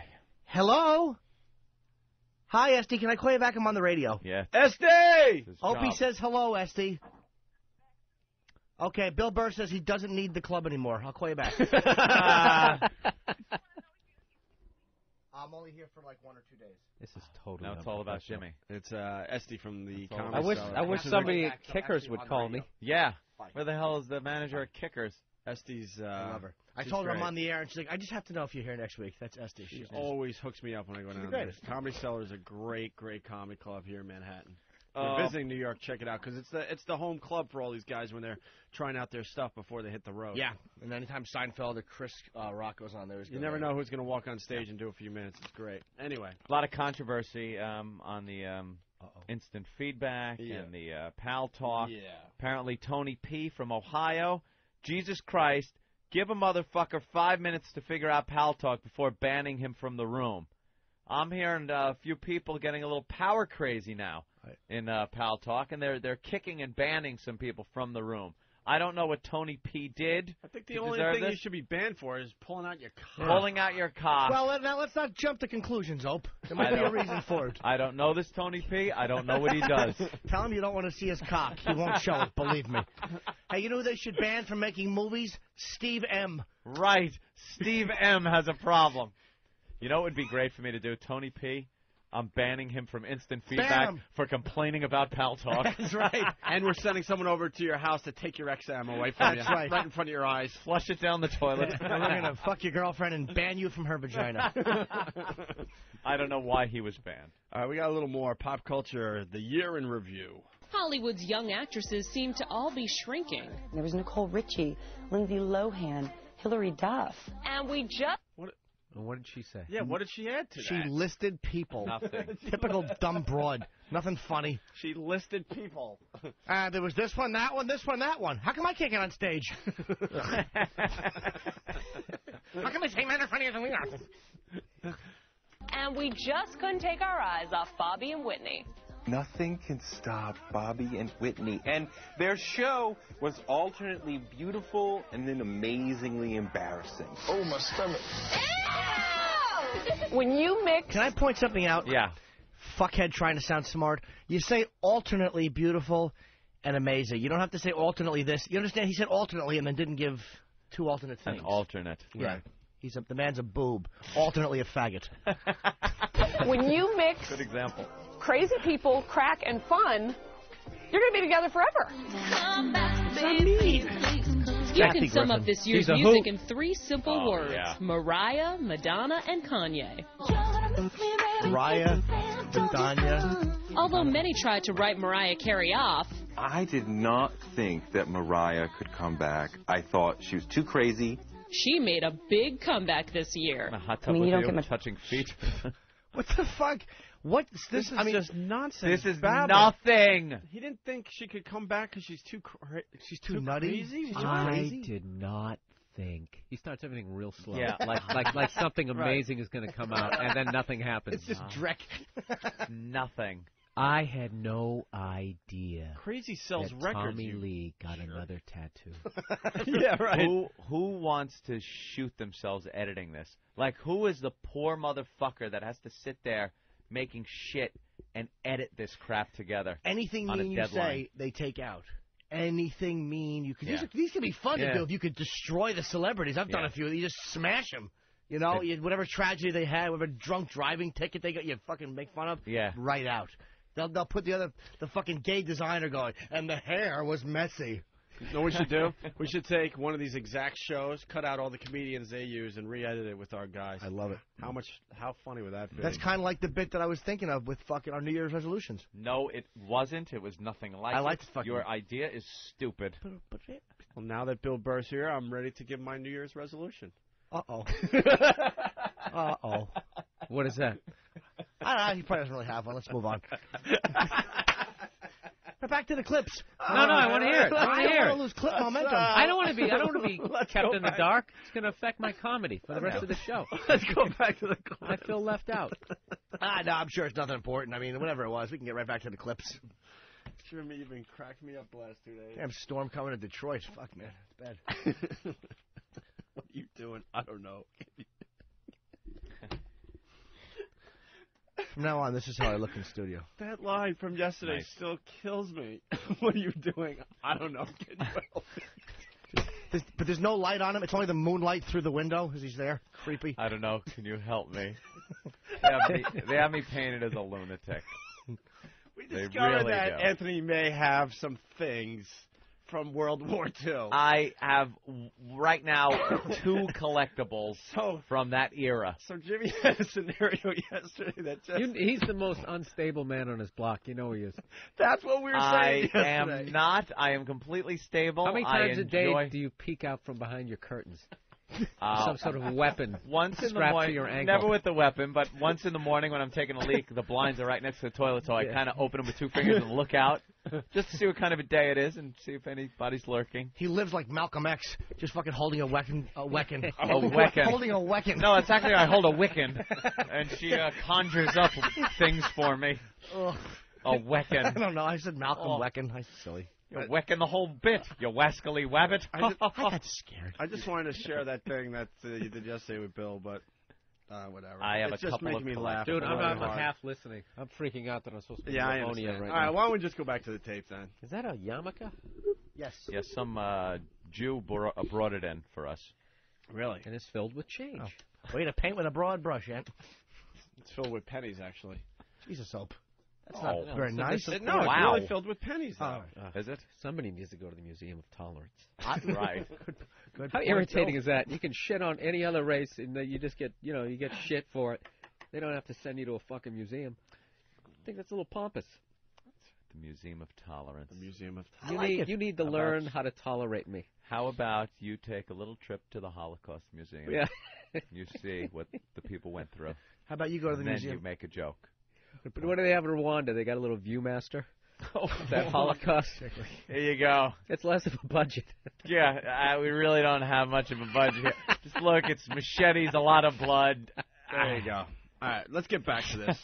This clip show, pop clip culture, show and stinks. Good, and I'm review. learning. Raya could come back. I thought she was too crazy. She made a big comeback this year. I mean, you don't get much bigger than that. 8 Grammy nominations. All right, you know With what? the bad music strung through the whole fucking thing. This show is multi-dimensional at this point. We were talking about Dick Clark being half a dick face, and now that's up on Holy shit. now that's up on Photoshop on whackbag.com. They have morphed half a Hulk face, the homeless guy from the homeless shopping spree, and Dick Clark's face together to make half a dick. Half a dick face. Go to whackbag.com and go to the Photoshop section. Those guys are doing great stuff. Gray that Scotch hair up, figures. though. Huh? Gray that hair up, whoever did Cigars that. and scotch. Of course. Cigars and scotch. Cigars and scotch? He can gray that hair up in a second. He's a pro. He is very good. I bow to Cigars and Scotch. He does great work. Great work. Nothing but compliments today, I've decided. Hey, And look at us. Look at our little photos of us stuck on the bodies of the two little girls from The Shining. That's great. It's us as little kids. That's really good. And maybe you could you do a thing of fucking Amon Gert and Hawk? I would like to see that fucking hairdo. And I Amon. saw you in a Nazi uniform on a Photoshop yesterday. I think page 14 or 15. You're up there somewhere. 14 or yeah. Of Photoshop volume 58. Whatever it is. All right, here we go. In that 8 Grammy nominations. I like that she's putting a few pounds on, and yet the dresses always get shorter. In her next video, she's actually bottomless. Madonna came out with a hit CD, A Rockin' Body, and at 47 proved she's still got it. She's old. Madonna's hot to death. Got one. I like her. And so was Kanye West. Kanye West was a really big story last year, and this year he did it again. Selling over 2 million CDs that racked up 8 Grammy nominations. It's smart hip-hop. It's really using music in an intelligent way. And finally, there were those who were pop icons in 2005 for no reason at all. Paris Hilton is like, you're famous for what exactly? Paris is very good at being famous for being fabulous. We love being in other people's business. I want to know who's sleeping with whom. I want to know who's wearing what. I can't help it. They're not saying anything. No. They're not. How about this? Paris is famous for being a whore, for being a hook. Why can't you really slam her a little bit? She's famous for what? She's just famous for being famous. She's famous for being fabulous. She's famous for sucking cock and taking it in the ass on video. And on the internet. Yes. Good girl. Good cocksucker. Yeah.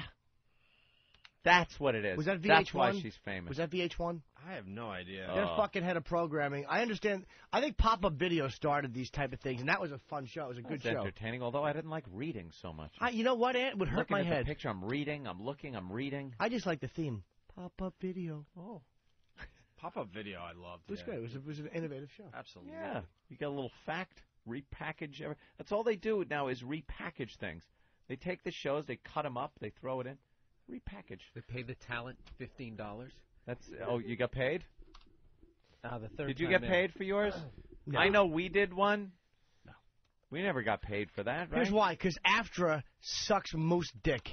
Oh. They stink, AFTRA. They're still looking for money They're from me. fucking awful. They can't get cable residuals. They don't even know that I'm not even part of them. Yeah, they do. I grabbed.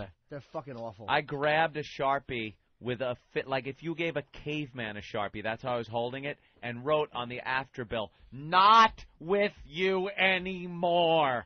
Like a lunatic, shoved it in the envelope and sent it out. And then I got something back saying I needed to send something to prove that I'm no longer working at an AFTRA shop type of. Fuck no, you figured the fuck out yourself. Exactly. Why should you have I'm to not provide sending proof? any more money to AFTRA. You stink, AFTRA. You do nothing for nobody. In general, I'm pro-union. I understand the union thing. But, man, I mean, we had the biggest story in radio for who knows how many years, right? And we were fucked. We were so fucked. They were talking about lawsuits and arrests and everything.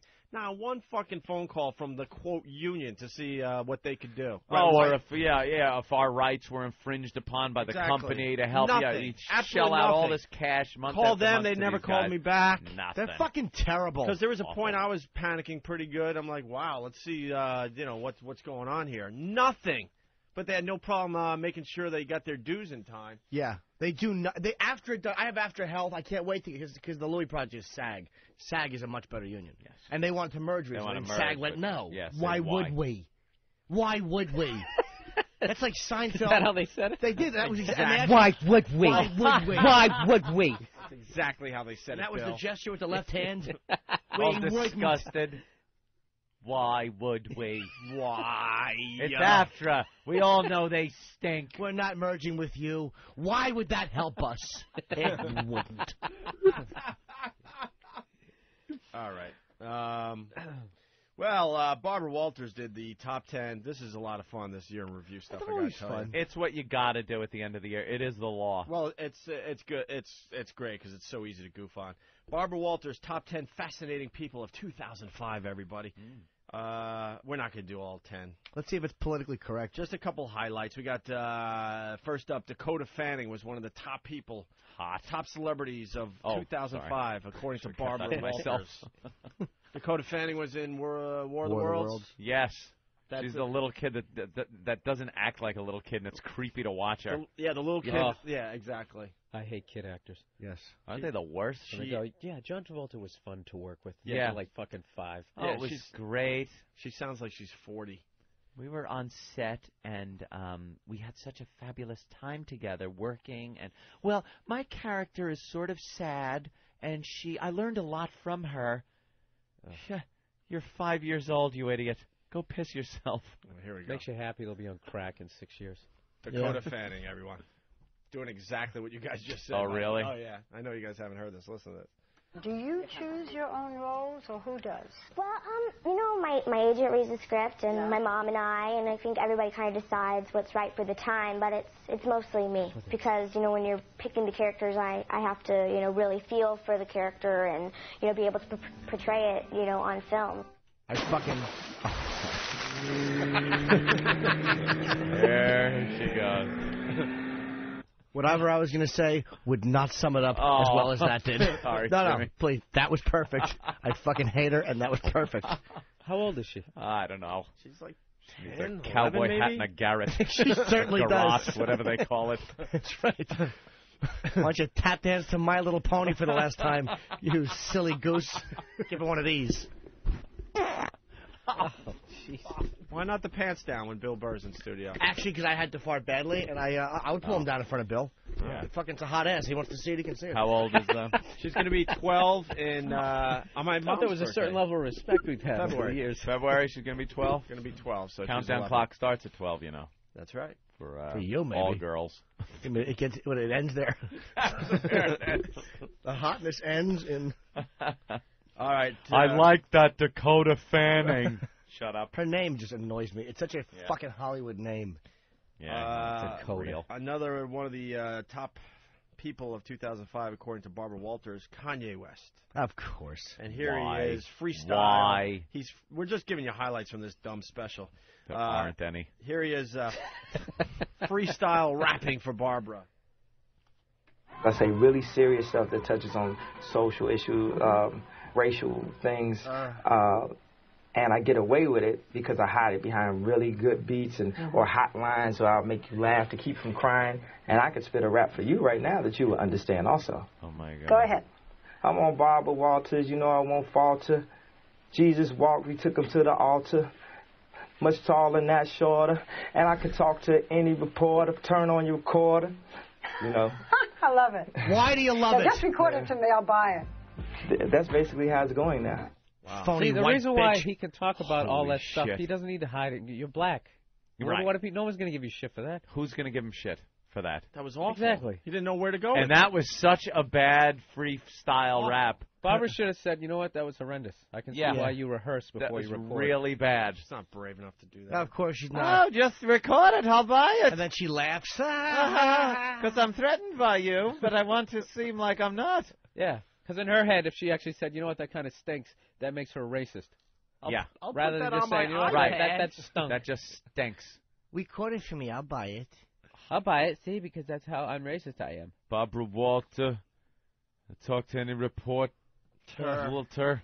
Maybe he should have written a rap about The View. That would have been a little more appropriate. I don't mean to be blunt. Star Jones is a big fat, he could have done something along those lines. I don't know whatever he wanted to. Well, freestyling, why not? This is live. It's not taped. I hope Joy Behar gets, however he wanted to phrase it. That'd be completely up to him. I'm not a rapper. Really? Who are you to say? You're just giving him the thought starter. Yeah, my thoughts ain't smaller. Yours are bigger. Star Jones really is a fat. I mean, I wish I Jimmy, had. Jimmy. I'm not good you at have to hide that within some good music. That works. I'm just throwing out some. Well, Kanye West talks about that fine word right here. On Walter's I'm special, sure he does. Let's see what he has to say about it. I was saying the other day to my friends that I feel, I'm not really offended by the word nigga when white people use the word nigga, but I feel offended when white people use incorrect English around me. It's like if they throw a B in the middle of their sentence, I don't be doing this, I'm like, that feels almost like, that feels equal to like what the word nigga feels like to other people. But it's a word that I could never use. Yeah, well, you couldn't use it because how you tired had to is be it? politically correct and you're on TV and everybody would like they have picket signs and stuff. You know, More than that, I mean, it would be so offensive to me. Oh, shut up. up. Oh, my God, shut up. Oh, that uppity nigger went and hit me on the head with a shovel. Good for him. You know what? I like this dude. He fucking called her out. Yeah. The same way Pryor did, by the way, fucking 25 years ago. He fucking I called her out. would never use that word.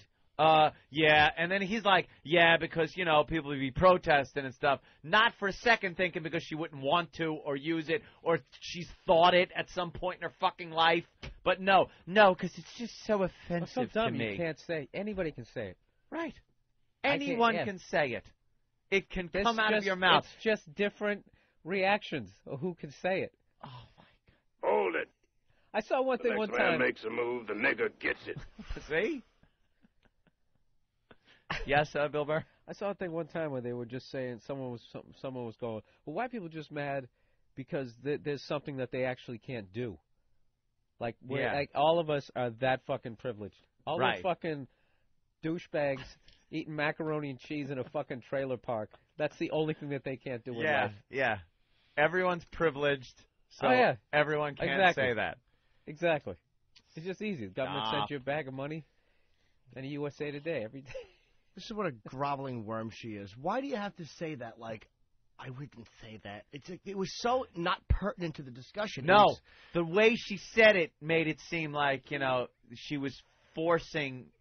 It was so forced. His approval. She felt she had to say it. If he said something like, look, all white people say that word and say it all the time, and she went, well, I can never. That's a reaction to what he said. But he didn't say that. Not at all. She's just a fucking groveling, mush-mouthed worm. Can I hear it again in the context? I got to hear it again. It's the hack question you have to say. I was saying the other day to my friends that I feel, you know, I'm not really offended by the word nigger when white people use the word nigger, but I feel offended when white people use incorrect English around me.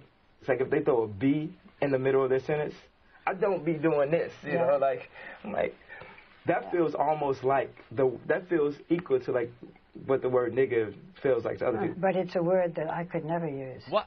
Yeah, Who well, asked you couldn't use it because you had to be politically correct and you're on TV and everybody would like they have picket signs and stuff. You know, More than that, I mean, it would be so offensive to me. That's bullshit. But who cares? She had No one asked. She finds it offensive. It's so offensive to her. To her. Yeah. She's one of the special white people. She's doing the Tyra Banks in the fat suit where she made it about her. Right. It had to be then again about her. It's so offensive to me. So offensive to me. You guys, I was so offended. Shut up. Pryor called her out. I think it was because she did a thing where she did all her shows, and he I think 3 times did interviews. Yeah. And he was arrogant. He was always a rough interview, he was man. a motherfucker. And I think he was telling her, you know, you say the word nigger, say it. Go ahead, say it. He was like taunting her with it. I wish I could remember what it was, but it was one of his earliest ones when he was still fucking. I bet she used it when he left that fucking studio. She said that he angered her. He really made her angry. Yeah, I mean, she said it a few times. All right, let's move on. Some of the fascinating people of 2005, according to Barbara Walters. And how do you, I'm sorry to interrupt you, how do you not like Kanye West calling people out for using incorrect English around black people? Yeah. White guys do that all the time. You see them talk one way, like, hey, how are you? Yo, what's up, man? And the black guy comes over. What's up? Why? Be old wigger. Be old wiggerly. But they change their diction, like, from moment to moment. Yeah. It's silly. On stage, I've seen guys do that. Silly. Where are you from? Oh, cool. Where are you from? That little subtle, where are you from? Why? Yeah. The black guy won't understand you if you say, where are you from? You've never done that, though? Never. When I was in high school and drinking, and I wore fat laces, and I was a little, Leave him alone. Exactly. I got what I deserved. Chased back to my white community with guys with sticks. Jersey wigger. All right, we got some highlights. It depends on how my set's going. To be honest with you, I've definitely started to bomb in front of a black crowd, and I threw in a couple, you know what I'm saying. I've been guilty of that. But I can't say you know what I'm saying, because if I said that, that would just be horribly offensive to me. We got Michael Jackson's lawyer here. What's his name? Tom Garagos. Tom Messero or Messer? What is his name? I'm sorry, who's Mark Garagos? Well, he was, right? Didn't he bail on that case? Not gonna work here anymore. Well, why don't we get into the audio? You said that you never doubted that you would win the case against Michael Jackson. Why were you so sure? Because I thought the case was built on sand. It was a case built on falsehoods. It never should have been brought. And I really thought this jury had what it took to see that. What do you think would have happened had Jackson been found guilty? I consider the Michael Jackson case to be a death penalty case. I did not think Michael Jackson would have survived prison. No kidding. Kreskin. That guy's a good lawyer, though. Yeah. Oh, he's a genius. The fact is, kids went into his room. Their parents were there, too. The parents were allowed to stay over with the children. And the way it was mischaracterized and mispresented to try and get a conviction was scandalous. It was wrong. By him right there, it was misrepresented. Get the fuck out of here. Yeah, the parents were there sometimes, not in the same room. And Michael Jackson was sleeping with the kids in his bed with the kids without a parent there. And this guy's now trying to paint a whole new picture. Like, oh, the parents, everyone's the fucking... The police were sleeping in another bed. Everyone. Everything was hunky-dory. The guy's a fucking pedophile. Look. That's why he left the whole country. Devil's advocate here. Oh, you got a cute kid. Your car's not running well. Why not? Look, Tommy, can you toughen up for one night? I don't wanna. We'll have enough money for therapy. But Mama, it hurts. Oh. Can't you lay on your stomach in the back of Mama's new Rolls Royce? Jesus. Here's one more clip. He was really battered emotionally and physically by this 5-month trial, and he has told me that he really loves the environment and loves the people. Do you think that people will be able to forget this trial and the accusations? Well, he was vindicated. He's a great human being, and I have no doubt that he'll come back musically if he wants to. Lawyers are scum, and I know I'm stating the obvious here, but they are just such scum fucks. I hate to have to do this, but I wish his kids would be molested by Michael Jackson. Wouldn't that just be a little bitter irony for this guy? That would never happen. Because he would never leave him because he knows this guy's fucking guilty. Leave your kids over there. Leave your cute little cherubs over there with Michael Jackson in his island getaway where he's not even under any fucking laws anymore. God knows what's going on in that place. Yes, he does. He bought some island. Forget about it. It's probably the It's a Small World boats pulling up to there every fucking day, dropping a new load of little kids off. Stop. The guy's a monster. He's a fucking monster who was able to sing. They're acting out The Sound of Music. Running over the hill, he's spinning around in a dress. Do it. He's fucking kids on the hilltop there, just out in public now. Watch, look what I do now. He's on an island. This what are they really gonna is do? Never Neverland. It's Never Neverland. You never gonna get me for this motherfucking land. Doing pills, taping his nose, all those young little hairless genitals. How do you not enjoy yourself? little hairless pale genitals. Come here. They don't care. He just doles out some more cash, another boatload. Go ahead. No. All right. Well, finally, we got Tom Cruise was one of the top 10 fascinating people of 2005. And Barbara Walters sat down with Mr. Cruise, and we have some highlights. Do you regret anything you said or did? No. No, it's truth. You look at, what has occurred over this past year, where you have the kind of labels that have been put on these psychiatric drugs. Since I started talking out about it, and since the Matt Lauer interview, over 465,000 children have come off these depressants. So I think it's exactly the opposite. It's been a very successful summer. Him. Yeah. It's because of Tom Cruise. Where'd you get this info, Tom? Changing the world. Where did Tom get that info? 450,000 kids came off of it. Although, I wouldn't doubt it because there's probably these rube fucking women, these housewives and moms in the Midwest that love Tom Cruise and listen to every word he says and just pull their kids off of the medications. Tom's knowledgeable. That's what you got? Yeah. Tom knows what he's talking about. I know. Anthony, you're glib. You're very glib. You're glib. You don't know the history of psychiatry, Anthony. He does. I now understand. Yeah. This has been so fast with Katie. I mean, you just met her last April. How do you know so fast? I just knew. I really just knew. It was an explosion. And she's magic. And I think that all men should celebrate their women. They should all jump on couches for them. I really, when you find that woman, you should absolutely be unabashed about it. That's how I feel about it. That's so sweet. So I really mean it. I will forever be jumping on couches, and now we're going to have, children. It's beautiful. Stop trying to take an embarrassing moment and make it like I'll present this moment as if it was meant to be that way. I'm using it figuratively. It was I'll magic. be jumping on couches my whole life. That's right. That's the last thing you want to do is celebrate the woman you're with. No. You're creating a monster. You're not celebrating the woman you're with. Wait till fucking 10 years after a few kids, you'll be jumping on luggage. Because that's what she reminds you of. Just a fucking fat silverback sitting there, not cute anymore. Stupid cold sore in her mouth. Remember the cold sore? That was one of my highlights of 2005. Katie Holmes' cold sore. Oh, big. It was more than just one. That was just covered. Yeah. And that was just from eating Tom's ass. Old twister board mouth. Maybe tomorrow. Brand new relationship. They're just delving into everything, diving face first right into ass. Yeah. Someone remind us for tomorrow's show. The listeners could get involved. Audience participation. The real highlights of 2005. The real highlights. Yeah. One of them is definitely Katie Holmes and her cold sore. Her cold lips. sores. Oof. Yeah, that was a little brutal. Just start calling tomorrow morning right off the bat with that. Help us out. You have all night to think of some good ones. More audio with Tom Cruise. Okay, the baby. Yes. Do you know if it's a boy or a girl? No. You're You're going to know beforehand. Yes. I actually bought a sonogram machine. And? I'm going to donate it to a hospital when we're done. Wait, you're going to do your own sonogram? What a guy. He's amazing. So you know whether it's a boy or a girl, don't you? No, I don't. But you're looking at this. Barbara, at the I would sonogram. tell you, I would say, I know if it's a boy or a girl, and I'm not telling you. Okay? And I would say that. Could you not stop this captivating interview? I was so just fixated on every word. He had to say he's giving it to a hospital. You know? He had to add that in. Just to show what a great guy he is. I bought a sonogram machine. Yeah, I could do that. Oh, I'm giving it to a hospital when we're done with it. I've read all about sonogram machines. Yeah, and he's using it on her. Dr. Tom Cruise. That is just creepy. That sounds a little dangerous. And very creepy. Yeah. Honey, the head's big and the tongue is hanging out. Is that normal?